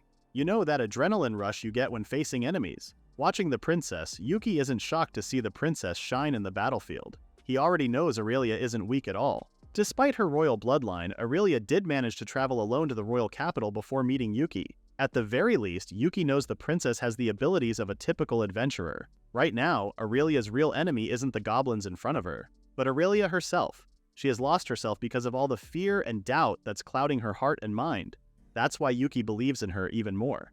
The sage is sure that the princess will realize her true capabilities and overcome her self-doubt. Soon after, Aurelia has finally defeated the last goblin attacking her. She's still on high alert though. The battle has just started. A warm smile etches on Yuki's face, noting how Aurelia is taking down her enemies much more quicker now. When asked if she needs a break, Aurelia simply turns it down as she's fully determined to continue till the end. Getting the hang of her new sword is a huge plus too. Aurelia can really feel the difference compared to her old one. This new sword is a lot more efficient to use, that it's less tiring whenever Aurelia swings it. Thanks to the Han's grandpa, Aurelia got a hold of a recommended item that has a magic stone embedded in it. Apparently, it's said to be more effective against monsters compared to those mass-produced swords in the market. Now confident, Aurelia leads the way as they venture deeper into the goblin's nest. Meanwhile, Yuki has already activated his evil eye skill. At first, he genuinely planned on intervening and assisting if things went awry, but seeing Aurelia's stats right now has him thinking otherwise. The princess might not realize it yet, but she soon will. Watching her fight the goblins more confidently, Yuki realizes these monsters are a bit strong even for Aurelia's current strength. His question is, why was a request to defeat these enemies even issued as a C-rank request? Fishy. Without telling Aurelia, this quest was originally intended for a party rather than a solo C-rank adventurer. The fact that Aurelia has been able to complete this alone will surely help regain and boost her confidence once she finds out. Still using Evil Eye, Yuki sees a different breed of goblins. Now clad in armor, these goblins are expected to be tougher for Aurelia to defeat alone, but if she can manage to do so, it'll surely add self-confidence points. So to help Aurelia without actually getting in the battlefield, Yuki instructs Sui to lure the goblins out one by one. This way, the enemies will be thinned out and Aurelia can fight them more easily. With these instructions, Sui heads towards the goblins to say hi. This distracts them, just enough so only one goblin could attack Aurelia with its Morning Star weapon. Quick on her feet, Aurelia jumps out to avoid it and then, seeing an opening, swings her sword directly at the goblin. That's one down, more to go. Aurelia sure is getting used to all this fighting. As Sui lets another goblin out, Aurelia defeats it breezily. Then another goblin, and then another. With her sword in hand, Aurelia rushes towards another goblin and slashes it dead. No more fear and doubt for this royal princess. After defeating yet another goblin, Aurelia gets a game panel that says she's acquired a body enhancement skill. Confused, the skill somehow gets activated and Aurelia could feel strength surging from within her. Yuki smiles as he finds out the princess can use skills as well. This just means she's becoming even more reliable. Stronger than ever before, Aurelia brazenly takes on another batch of goblins. With every swing and lash of her mighty sword, these beasts never stood a chance in the first place. The body enhancement skill also boosted Aurelia's defense. Now the goblin's attacks feels weaker than before. Swish, killing these monsters is as easy as pie. Not long after, Aurelia has completely mastered fighting these goblins. She's displayed a battle performance that's truly worth 1,000 soldiers.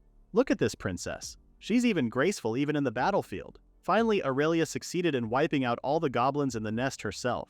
Not a single goblin made it out alive. Even Sui can confirm the beasts are non-existent anymore. Yuki can finally tell Aurelia the fact that he's been hiding all along. When the sage divulges that this request was originally for a C-rank party, Aurelia's eyes grows as big as saucers. After that initial shock, she realizes the fact that she managed to clear it all by herself. Smiling, Yuki confirms it and tells the princess she should at least have a C-rank or higher ability. Now Aurelia can't say no to the rank up anymore. Beaming with renewed confidence, Aurelia agrees and thanks Yuki for everything. The sage is just glad Aurelia is feeling better now. With this finally coming to an end, they all decide to head back to the city. Once they reach the city, they immediately head to the Royal Capital's Guild. Aurelia's stature sure is noticeable as the attendant quickly confirms if the princess had reconsidered the rank up. Thanks to Yuki, Aurelia sure will. This has the attendant curious as to what made Aurelia change her mind so quickly. The sage quickly shrugs it off as nothing major.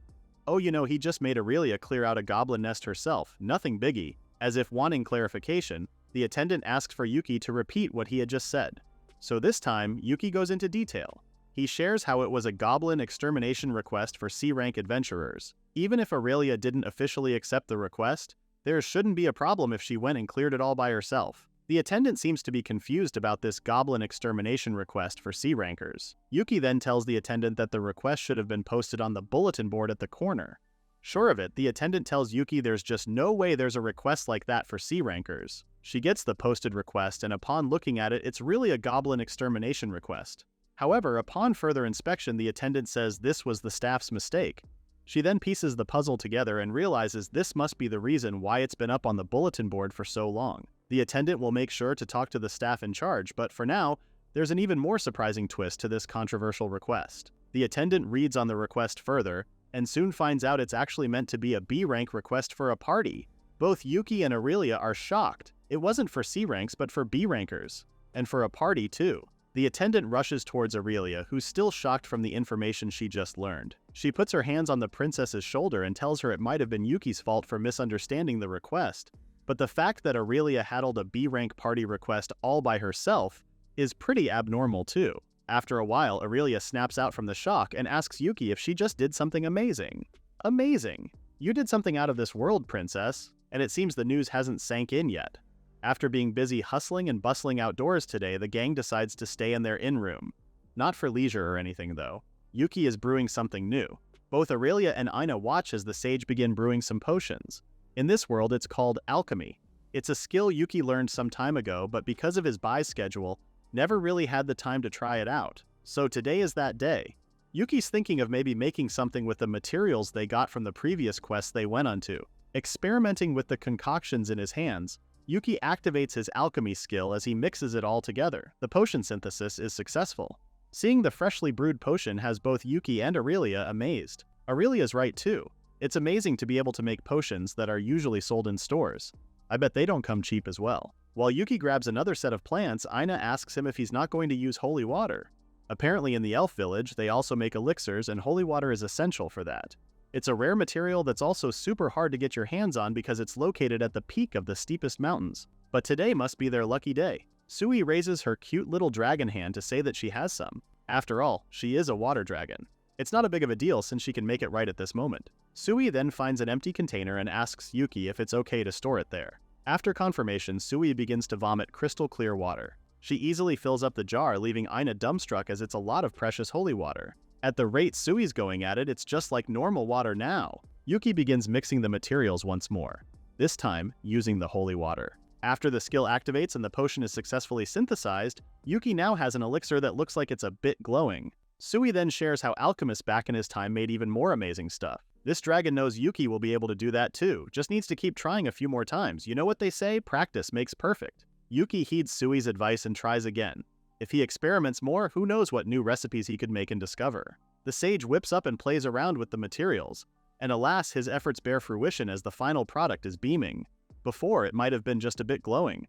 Now it's blinding. Yuki asks Sui to confirm if his eyes aren't deceiving him. Is this even more amazing than the last one? Sui says yes, even complimenting the sage for a job well done. Bringing it closer for inspection, Aina grabs the newly made potion and compliments for its top-notch quality.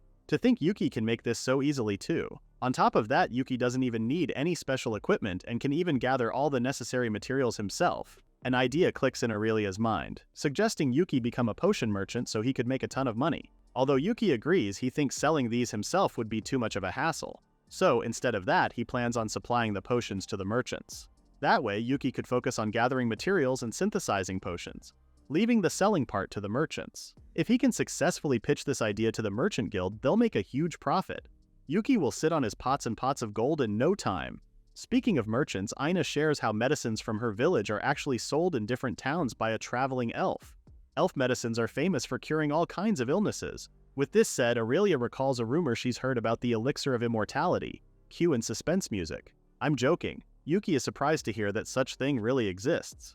Laughing, Aina shrugs it off and tells them elves don't really sell those kinds of things. Aina may not know all the deets about it, but what she does know is that there's a secret method for making the elixir of immortality which only few people know about in the elf village. Because of the secrecy surrounding it, greedy humans and even demons have threatened the village's peace many times. Thinking about it, Yuki wants to try making the elixir too. For now, he just needs to master alchemy first. Sui knows a great alchemist that was able to reproduce the elixir of immortality, but that was 1,000 years ago. Meanwhile, in the capital's castle town, Regulus is casually walking the streets when he hears a commotion nearby. Someone is being chased by a bunch of goons. Scratch that, not just someone, but an elf girl. The elf reaches a corner, trapping her from further escaping. The two goons draw in closer to the elf girl, angry of the hassle this demi-human has brought them. They immediately put their hands on the elf, wicked smiles etched on their faces. They begin taunting and threatening her for having the guts to escape earlier. But one thing they'll make sure of? that she'll never make it back to the elf village safely. Roughly grabbing the elf girl, the goons scream at her to get back to the prison quietly. If not, she'll be killed right there and then. Before they could make their way back to the prison, Regulus calmly approaches the commotion to intervene. The goons immediately recognize Regulus. To them, it's a case of really bad luck. Regulus knows these two are up to no good. There's no way he's going to turn a blind eye on this one. The goon holding the elf already has his sharp sword aimed at her neck, as if ready to slice it open if Regulus makes any sudden moves on them. The goon then shares how he's only doing his job as he was only instructed by the higher-ups to bring the elf girl back. Hearing this, Regulus realizes that the rumors about the increase of criminals and suspicious people are definitely true. Are these two part of that syndicate? Regulus then asks the two men on whose orders are they following. Not that these two low-lives would ever answer him too.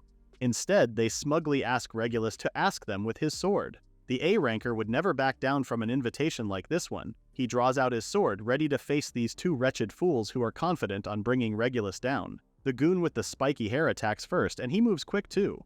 He doesn't let Regulus take offense, continuously attacking the A-ranker with his sword. He even has the audacity to mock Regulus's strength by asking if it's all the strongest adventurer of the kingdom could do. While the sword fight ensues between them, the bald goon sneaks behind Regulus and aims his sword at him. There's a reason why Regulus is hailed as the kingdom's strongest. His quick wit in the battlefield clearly shows as he immediately senses the impending attack. Regulus quickly pushes spiky-haired goon away and swings his weapon at Baldy. Before they know it, their ruckus has drawn quite the audience, which leads the goons to make their exit. It'll be trouble if they get caught by the guards. One of the men turns to Regulus and tells him he's just lucky today. But next time they run into each other, that won't be the case. Regulus immediately tends to the bruised elf girl who thanks him for saving her. The A-ranker reassures the girl that help and treatment will come right away. However, the elf seems to be more worried about her comrades from the village. They're all trapped in the castle's underground prison. The adventurer is now confused. Why would these people be in a place like that? In the castle's grounds, too. The elf doesn't answer him at all. Instead, she tearfully asks for a favor from Regulus. The elf then shows Regulus an amulet, conveying how she would like this delivered to the people of the village, and to tell them that a great danger is approaching the village. Before the elf girl catches her last breath, she tells Regulus that this is an urgent matter. Otherwise, it'll all be too late. Now Regulus is in deep thought. With what happened to Yuki, now this. What's really going on in that king's mind? Regulus can only hope this ominous feeling is nothing. Meanwhile, back at Oswald Castle, the king is furious upon knowing that the elf girl had escaped. The guard giving the report also tells the king that the thugs were unfortunately spotted by Regulus and were driven off. First with Princess Aurelia and now the elf girl. Furious is an understatement on how the king feels right now, I think. His guards can't even capture a single fleeing rat properly. The king has no choice but to forget about the elf girl. They still need a large number of elves, so the thugs should just resume the elf hunt instead. After the guard leaves with new orders, a dark entity appears beside the king, laughing at the king's current misfortune. This is to be expected from mere thugs he hired. In the first place, the king can't just use his own soldiers for such a personal and secret agenda. The king is beyond frustrated, but he has no choice but to leave the dirty work to those thugs. The dark entity doesn't really care what methods the king used as long as he keeps his end of the bargain. The king understands this full well. Right now, they're just experiencing a bump on the road. But preparations are already underway to soon fulfill the dark entity's demands. The dark entity reminds the king of their goal: more magic. They must gather more magic power from the elf village. Curious, the king asks the entity on what it really plans to do with all that magic power, and if it's truly necessary in conquering other nations. This dark entity is actually a demon. The power of these demons is ultimate and immense. An example of such power is the evil dragon, which was sealed by the gods a long time ago. To unleash the evil dragon's power, an enormous amount of magic is required. This magic power stems from the elves. At the mention of this so-called magic power, the king then asks the demon about his own demands. This greedy king wishes to know the secret of the elixir of immortality that's said to be passed down in the elf village. With the elixir of immortality, the old king doesn't need to fret about not having an heir. He'll be king for all eternity. When the demon gets what he wants, it intends to lend the king its strength in searching for the said elixir. But first, the king must prove his loyalty to the demons. If the demon can assure him the elixir, then it has the king's utmost loyalty. The king promises to deliver his end of the bargain. He just needs a bit more time. The demon soon fades away. A sinister smile splayed on its darkness. Alone, the king feels that the demons are really growing impatient. They must act quick and make their next move before anyone aside from Regulus finds out. especially Yuki, who the king still calls a fake hero. Now, with renewed confidence plus an upgrade on her skill, Aurelia sets out with Yuki and Aina to Karlin Plains for some monster fighting action. Yuki is very proud to see the princess fighting alongside Aina, who's currently drawing the attention of the Red Ogre, while Aurelia will aim for an opening. Aina unleashes her arrow at the Red Ogre, which angrily turned towards the elf for having been hit on the shoulder. While she has successfully distracted the Red Ogre, it's now time for Aurelia to finish it off quickly. A confident smile plasters on the princess's face as she draws closer towards the beast, and with one swoop of her sword, the ogre's whole arm is now gone. Aurelia took out this arm on purpose too. This way the ogre won't be able to land another blow with its cudgel. While the Red Ogre is still trying to recover from the pain, Aurelia jumps towards its left hand. Just like earlier, it only takes the princess one single slice with her sword. The Red Ogre is now screaming in pain of having lost both its arms. Yuki then commands the princess to show Aina the results of her special training. It doesn't take long for Aurelia to activate her skill Boyd Enhancement. Lunging another attack on the Red Ogre, Aurelia aims her sword towards the Red Ogre's head and plunges it deep inside. After defeating the Red Ogre, Aina congratulates Aurelia for a job well done. The princess smilingly says her improvement is actually all thanks to Yuki, who is beyond impressed. Normally, the guild would form an extermination team to defeat a monster like that Red Ogre, but Aurelia managed to defeat it almost single-handedly. Suddenly a voice booms from nearby calling Yuki's attention. Well, it's none other than the sleazy members of the hero party, Sword Hero Fabris and Healing Hero Shiri. Fabris is here, labeling Yuki as a traitor who has defied the king. Because of this, Fabrice vows to defeat Yuki once and for all. Let's see that happening. The threat doesn't even make a dent on Yuki. Sighing, he can't believe these two are at it again. They just never learn. When he asks what they want this time, Fabrice mockingly asks him to stop playing pretend. He then instigates Yuki for kidnapping the third princess of the Villers Empire, and have been dragging her around with him. This accusation shocks both Yuki and Aurelia. Frantic, Aurelia quickly defends Yuki, telling Fabrice she wasn't kidnapped at all. In fact, he even saved her from the bandits that caught her and almost sold her to the kingdom. Scratching his head, Yuki can't believe an accusation as heavy as this is floating around. Facing Fabrice, he tells the sword hero it's all nonsense, especially that the princess herself is denying it as well. Crossing his arms, Fabrice doesn't believe Yuki's explanation, even Aurelia's. He thinks that Yuki is holding some kind of weakness over the princess. So, he proposes a deal with Yuki. The merciful king says he will forgive Yuki if he hands over the princess. Now, Fabrice demands for the princess to be handed over quietly. Shiri even sticks her tongue out, as if they've won this bout. A smiling Yuki suddenly changes his tactic and asks Fabrice to try and take Aurelia with them. The princess quickly protests, clearly not wanting to go with the heroes. Yuki then gives Aurelia an all-knowing look before announcing it won't be his fault if the princess resisted. A light bulb turns on in Aurelia's head as she now understands what's next to happen. Before Fabrice can even step forward, Yuki reveals one information he forgot to say. He points out to the dead ogre on the ground and tells Fabrice it was Aurelia who took it down almost all by herself. Dread shakes Fabrice and Shiri's bodies. Even so, they say it's just hearsay and that Yuki is just making threats by lying to them.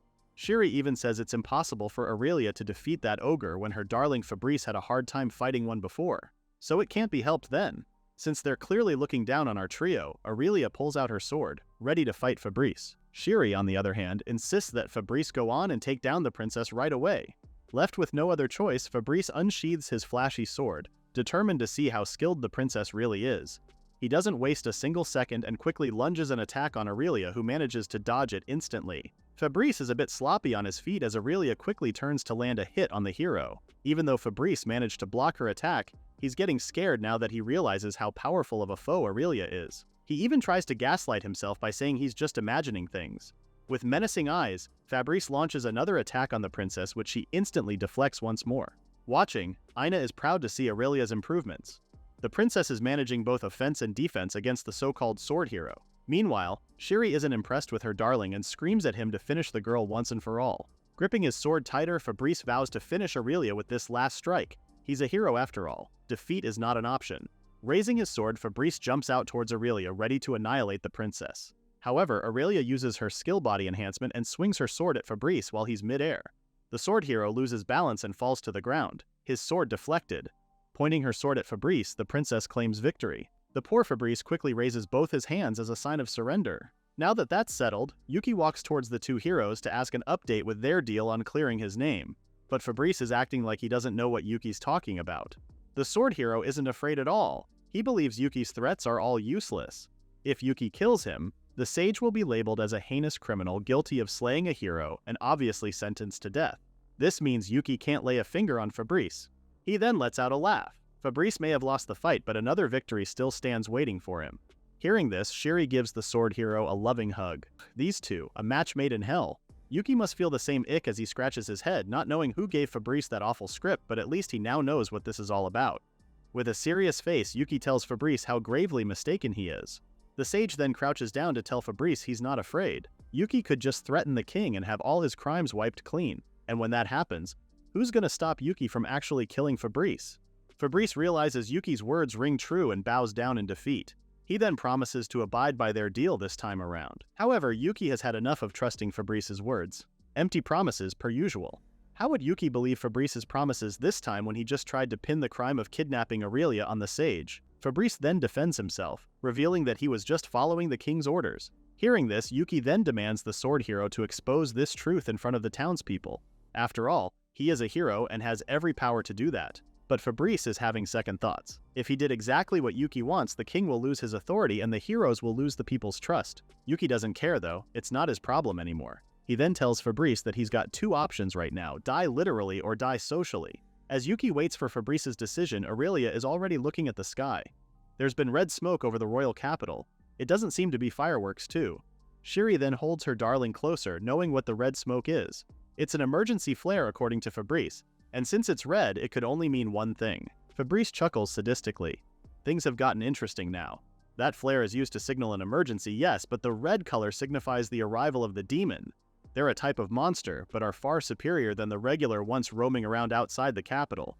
There's even a story of one demon destroying a kingdom by itself. Fabrice then asks Yuki if which of the two will happen first, the demon burning down the royal capital or the sage dethroning the king. Fabrice now has an alibi to postpone their fight for now. Before leaving, he tells Yuki to be careful not to get killed by the demons.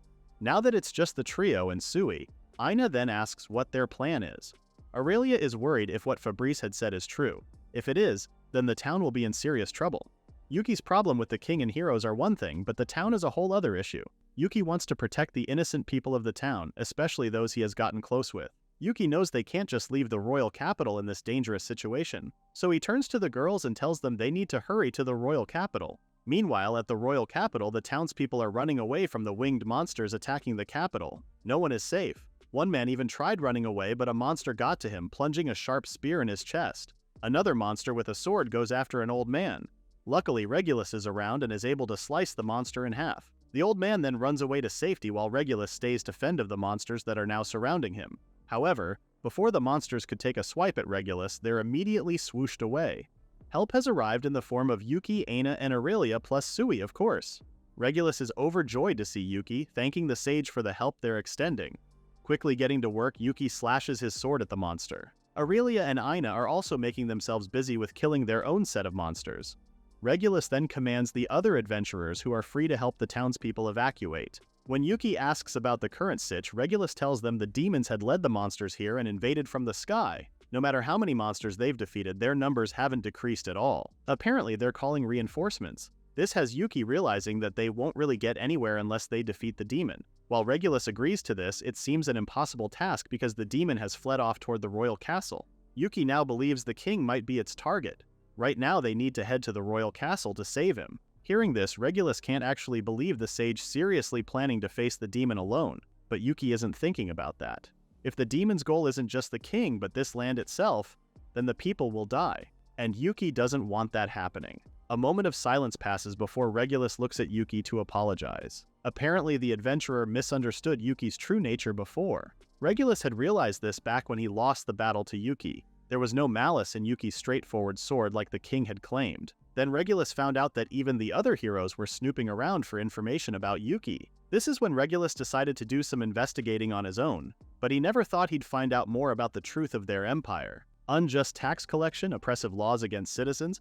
On top of that, there are more suspicious people showing up in town and public safety has worsened. That's why people's distrust of the king just keeps growing. Regulus then notices Aina and asks if she's from the elf village. When Aina confirms this, Regulus takes out the amulet he got from the elf girl days prior. Aina immediately recognizes the emblem of his friend from the village. Regulus then explains about saving the elf girl the other day and how she entrusted the emblem to him to deliver it to her comrades in the village. Regulus also shares how the elf girl escaped from the castle's underground prison. She also said there were others still being held captive there. And lastly, Regulus shares the last thing the elf girl told him, the great danger approaching the village. Aina can't believe her friend was in this town all this time. Wanting to help her, Aina starts walking away towards the castle, but Yuki stops her, saying it's reckless to go alone in the middle of this chaos. Aina is worried that the prison might get attacked by monsters. Yuki tries calming her down. He deeply understands Aina's concerns, but he wants to devise a concrete plan first. Even Sui is very much willing to help them.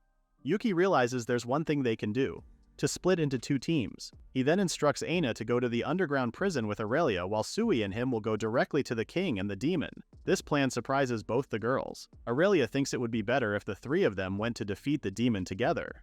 Aina also agrees with the princess. Although she's worried about her comrades, stopping the monster reinforcement is more important. Calming the girls down, Yuki explains that eliminating the demon is the top priority for ensuring the town's safety. But Aina's comrades also need to be rescued as soon as possible. If they prioritize one, the response to the other will be delayed. If they split up and handle both at the same time, the results will draw ideal. So Yuki tells Aina to work together with Aurelia and rescue her people. Aina finally agrees to Yuki's plan. However, Aurelia is worrying if she's really adequate to accompany Aina. Both Yuki and Aina never questioned the princess's skills. She did defeat a hero. Plus, with Aurelia's strength now, she can definitely help Aina. This reassures Aurelia, who is now determined to help her friends. Yuki loves the confidence but reminds Aurelia not to overdo it. In fact, Aurelia also reminds Yuki not to overdo it too. Yuki knows it's fine though. If he's the legendary sage, he should be able to defeat the demon lord easily. Suddenly, a horde of monsters come brimming the sky above. Yuki then tasks the girls to hurry ahead while Regulus and him will hold them off.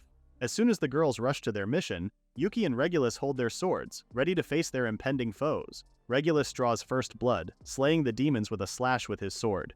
Meanwhile, Yuki activates his skill Divine Protection before swooping in to kill the monsters lunging towards him. They're pretty much doing a great job at keeping these monsters at bay, but it also seems these monsters won't let them go that easily. Regulus suggests they push them back a little more, that way they might have a chance. Sui then chimes in, volunteering to handle the situation herself. Not long after, Sui transforms into the ravaging beast that she truly is. Scared, Regulus goes frantic from seeing a dragon suddenly appear. Yuki assures him that Sui is on their side though. Sui doesn't waste time and quickly draws out a fiery breath at the monsters. After burning all those monsters, Sui asks Yuki to climb onto her back so she can fly them straight to the center of the castle.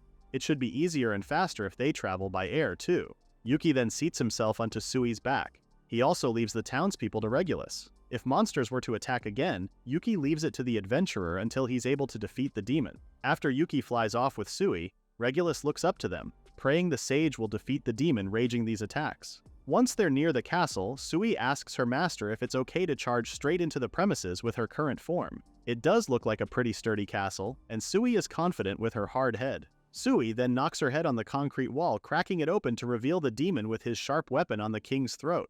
Both the demon and the king are surprised to see Yuki. All of this is ironic for Yuki. He thought he'd never come back to the very place that vanished him, but here he is. The king's eyes are wide as saucers as he stares at Yuki, the very person he bullied and been scheming to get rid of. Hearing the king blurt out Yuki's name, the demon also gets intrigued. The demon has related Yuki's name to being the sage. He never expected to meet the sage like this too. However, it's convenient that Yuki showed up on his own. Summoning blazing fire, the demon is set to take Yuki's head as a gift for the demon king. The demon then releases his fireball towards Yuki, who quickly cuts the attack with his sword. The demon is stunned to see Yuki's skills with just a sword. What else is Yuki capable of with his magic too? A smiling Yuki mocks the demon for the rough welcome greeting, which badly angers it. The demon then holds the king closer, reminding Yuki what's at stake with the current situation.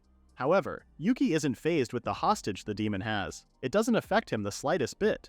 Confused, the demon asks if Yuki doesn't care saving this man, aka the king. Exactly that. Yuki isn't here to save the king, he's here to defeat the demon. But before the whole fighting shindig, Yuki has a question for the demon. Why is a demon like him here with the king, and why is he trying to kill him right now? The demon lets out a chuckle before revealing the simple answer to that question. It's because of Yuki being a sage. Yuki wasn't summoned as a hero, but as a sage.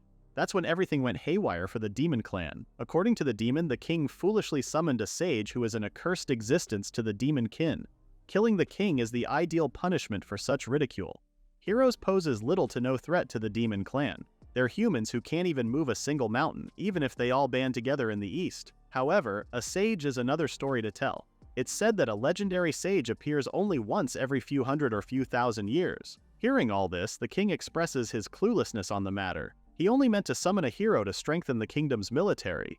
He never knew anything about the sage. The demon doesn't believe a single word coming out of the king's mouth. Pointing his weapon closer towards the king's face, the demon tells him it's already too late for explanations, since the sage has already been summoned. That's not all. The demon clan hasn't forgotten about the supposed deal with the king. To think he was going to try and use the demon clan's power. Now Yuki is the one confused and tries asking what they're talking about. The demon smirks, proposing he'll do a tell-all if Yuki manages to defeat him. The demon then introduces himself as Jurek, the mighty general right-hand man of Lord Kirkus, who is one of the 4 demon kings. Yuki begins prepping for battle. Even if this demon isn't one of the demon kings, Yuki still needs to defeat him. The sage then demands they start fighting so Jurek can start spilling the tea. Jurek lets out a menacing laugh, admiring the sage for his guts. So he swiftly lunges towards Yuki, testing the power of the legendary sage. Meanwhile, at the castle's dungeon, the monsters have killed every last one of the guards. After that, the monsters have set their eyes on the 2 elf girls in the prison cell. The monsters gang up on the girls and begin ravaging their bodies. The girls' helpless screams are soon heard, and the monsters are shot on their heads. Thanks to Aina and Aurelia, who came right on time. While Aina reunites with her comrades, Aurelia has taken care of the monsters nearby. The area's safe for now. Aina then asks the girls as to how they ended up in this place. Actually, they were surprised too. The bandits that kidnapped the elves took them to the royal capital of Oswald. Before they knew it, they were dragged into this underground prison. Aina then shows the girls the emblem Regulus gave her. Both girls recognize it as Maya's brooch, hoping that she and Aina met outside. Apologizing, Aina shares how she wasn't able to receive it directly from Maya, so she's not sure if their friend is safe or not. Hearing this, the girls sport a worried look and even cried. But if the king is really the mastermind behind the elf abduction, what is his goal? Before Aina could think of an answer to her question, Aurelia calls her to look at an unactivated magic device in the premises. The elf reveals the magic device has been draining their magic while they've been imprisoned. But what use is the elves' magic for? That's a question they can't answer now. All they know is that the king needs a lot of elf magic for something. Aina realizes this must be the great danger Maya had talked about. Both girls now have a guess on what will happen next. If King Selber is planning to use a more elaborate method to drain the elves' magic, it's possible that he plans to directly invade the elf village. Their conversation is then cut short as more monsters are approaching the area. Quick on her feet, Aurelia manages to slay the monsters with one single slash. More monsters soon appear. Both girls did not expect for the reinforcements to come so quickly. Aurelia suggests it might be better not to go above ground while the situation hasn't improved. While shooting her arrows at the monsters, Aina also agrees with Aurelia's suggestion. Aina would rather avoid fighting with the people from the village. She'll endure fighting her rather than risk charging out. For now, they'll fight with the monsters down here while they wait for Yuki and Sui to repel the demons. Above ground, Yuki is still battling it out with Jurek. The sage has managed to dodge every attack the demon has launched. Seeing an opening, Yuki jumps out to swing his sword at Jurek. The attack causes a blow on Jurek's chest, now bloodied as he now sees Yuki to be a formidable foe. While he commends Yuki for managing to wound a demon like him, it's still evident that the sage hasn't fully mastered his power yet. Jurek then gets a crystal-like stone from his pocket. If Jurek crushes Yuki now while he's still weak, it will eliminate a future threat to the demon clan. Crushing the stone and eating the bits, Jurek unleashes the true extent of his powers. The demon turns into a humongous beast. Jurek then calls the humans arrogant beings that need a lesson on learning their place through their own suffering. Jurek is now a force to be reckoned with, believing that the sage is worthy enough to be the one he burns his life for. Yikes, those enhanced stats don't look good at all too. Jurek conjures his newfound power, summoning a dozen number of fireballs. The demon unleashes all of it on Yuki, who shields himself with his sword. A huge explosion booms the whole castle. It's that loud that even Regulus saw and heard it from town. Both Aina and Aurelia are also alerted by the sudden loud noise from above. They're both hoping Yuki and the others are safe. Meanwhile, the demon is laughing sadistically as dust fills the room. With an explosive attack like that, the legendary sage has surely fallen to his death, right? Wrong. As soon as the dust clears the room, Yuki stands unscathed and smirking. Jurek is in disbelief. How was Yuki able to deflect such a high-level demon magic so easily? That's just next to impossible. Jurek has underestimated Yuki all this time. Of course, the sage made preparations for his defense strategy. He wouldn't just stand by and do nothing while Jurek goes all out on him. Yuki then reveals he used his barrier magic against Jurek's attack. Although the demon's attack was blinding to say the least, Yuki's barrier magic did a pretty good job protecting him. Not a single dust made it to Yuki's clothes. Jurek's face morphs into one with worry. Barrier magic is supposed to be an ancient type of magic that was lost a long time ago. If the legendary sage possesses such skill, he is doomed. The demon still goes all out with everything he's got. If Yuki uses his barrier magic, then Jurek will just have to smash through it with his demon magic. Surely the barrier's blockage will give in at some point. Once again, Jurek summons a massive amount of fireball and attacks Yuki with them.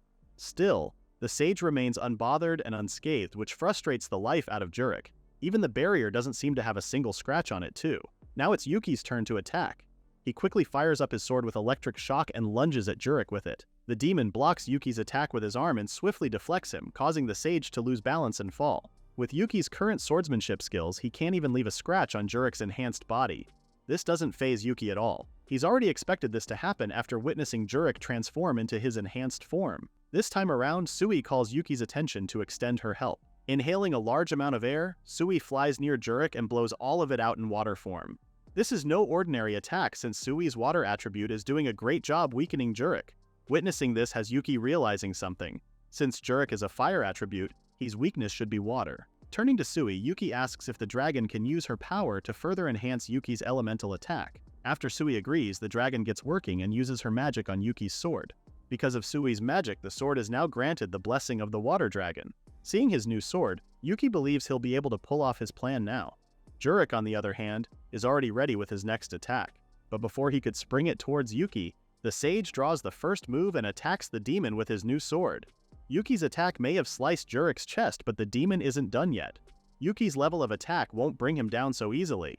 With that, Jurek jumps towards the sage, his hands clutched into fists. Before Jurek could land a strike, Yuki already has his divine blessing activated and thwarts the demon's attack with it. It does nothing to Jurek, who swings his fist towards Yuki. Luckily, Yuki dodges just on the right time. Yuki powers up his sword once more. Enough with toying around. It's time to end this right now.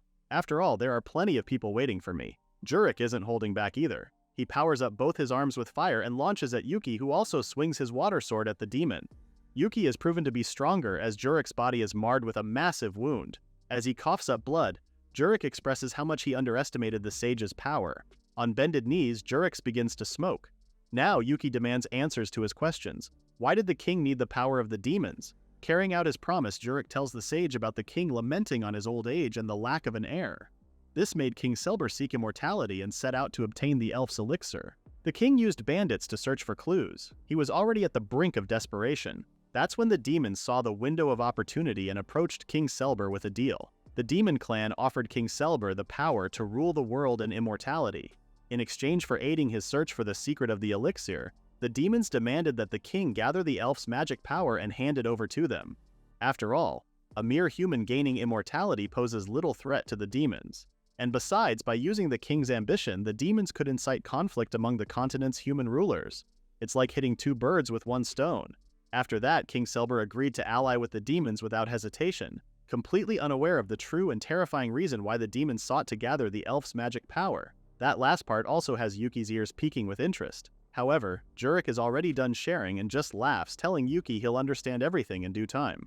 The demons didn't anticipate Yuki's appearance, but according to Jurek, their goal is as good as fulfilled.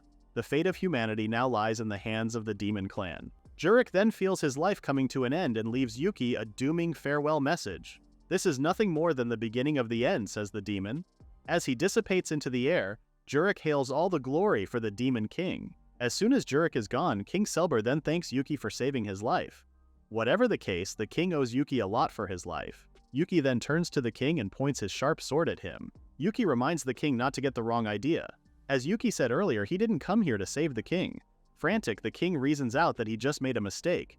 King Selber knows Yuki holds a huge grudge against him, but he didn't know the sage was that important. Too late for regrets now, though. Yuki draws his sword on King Selber's throat and tells him that the greatest mistake the king ever made was trying to lay a hand on Aurelia.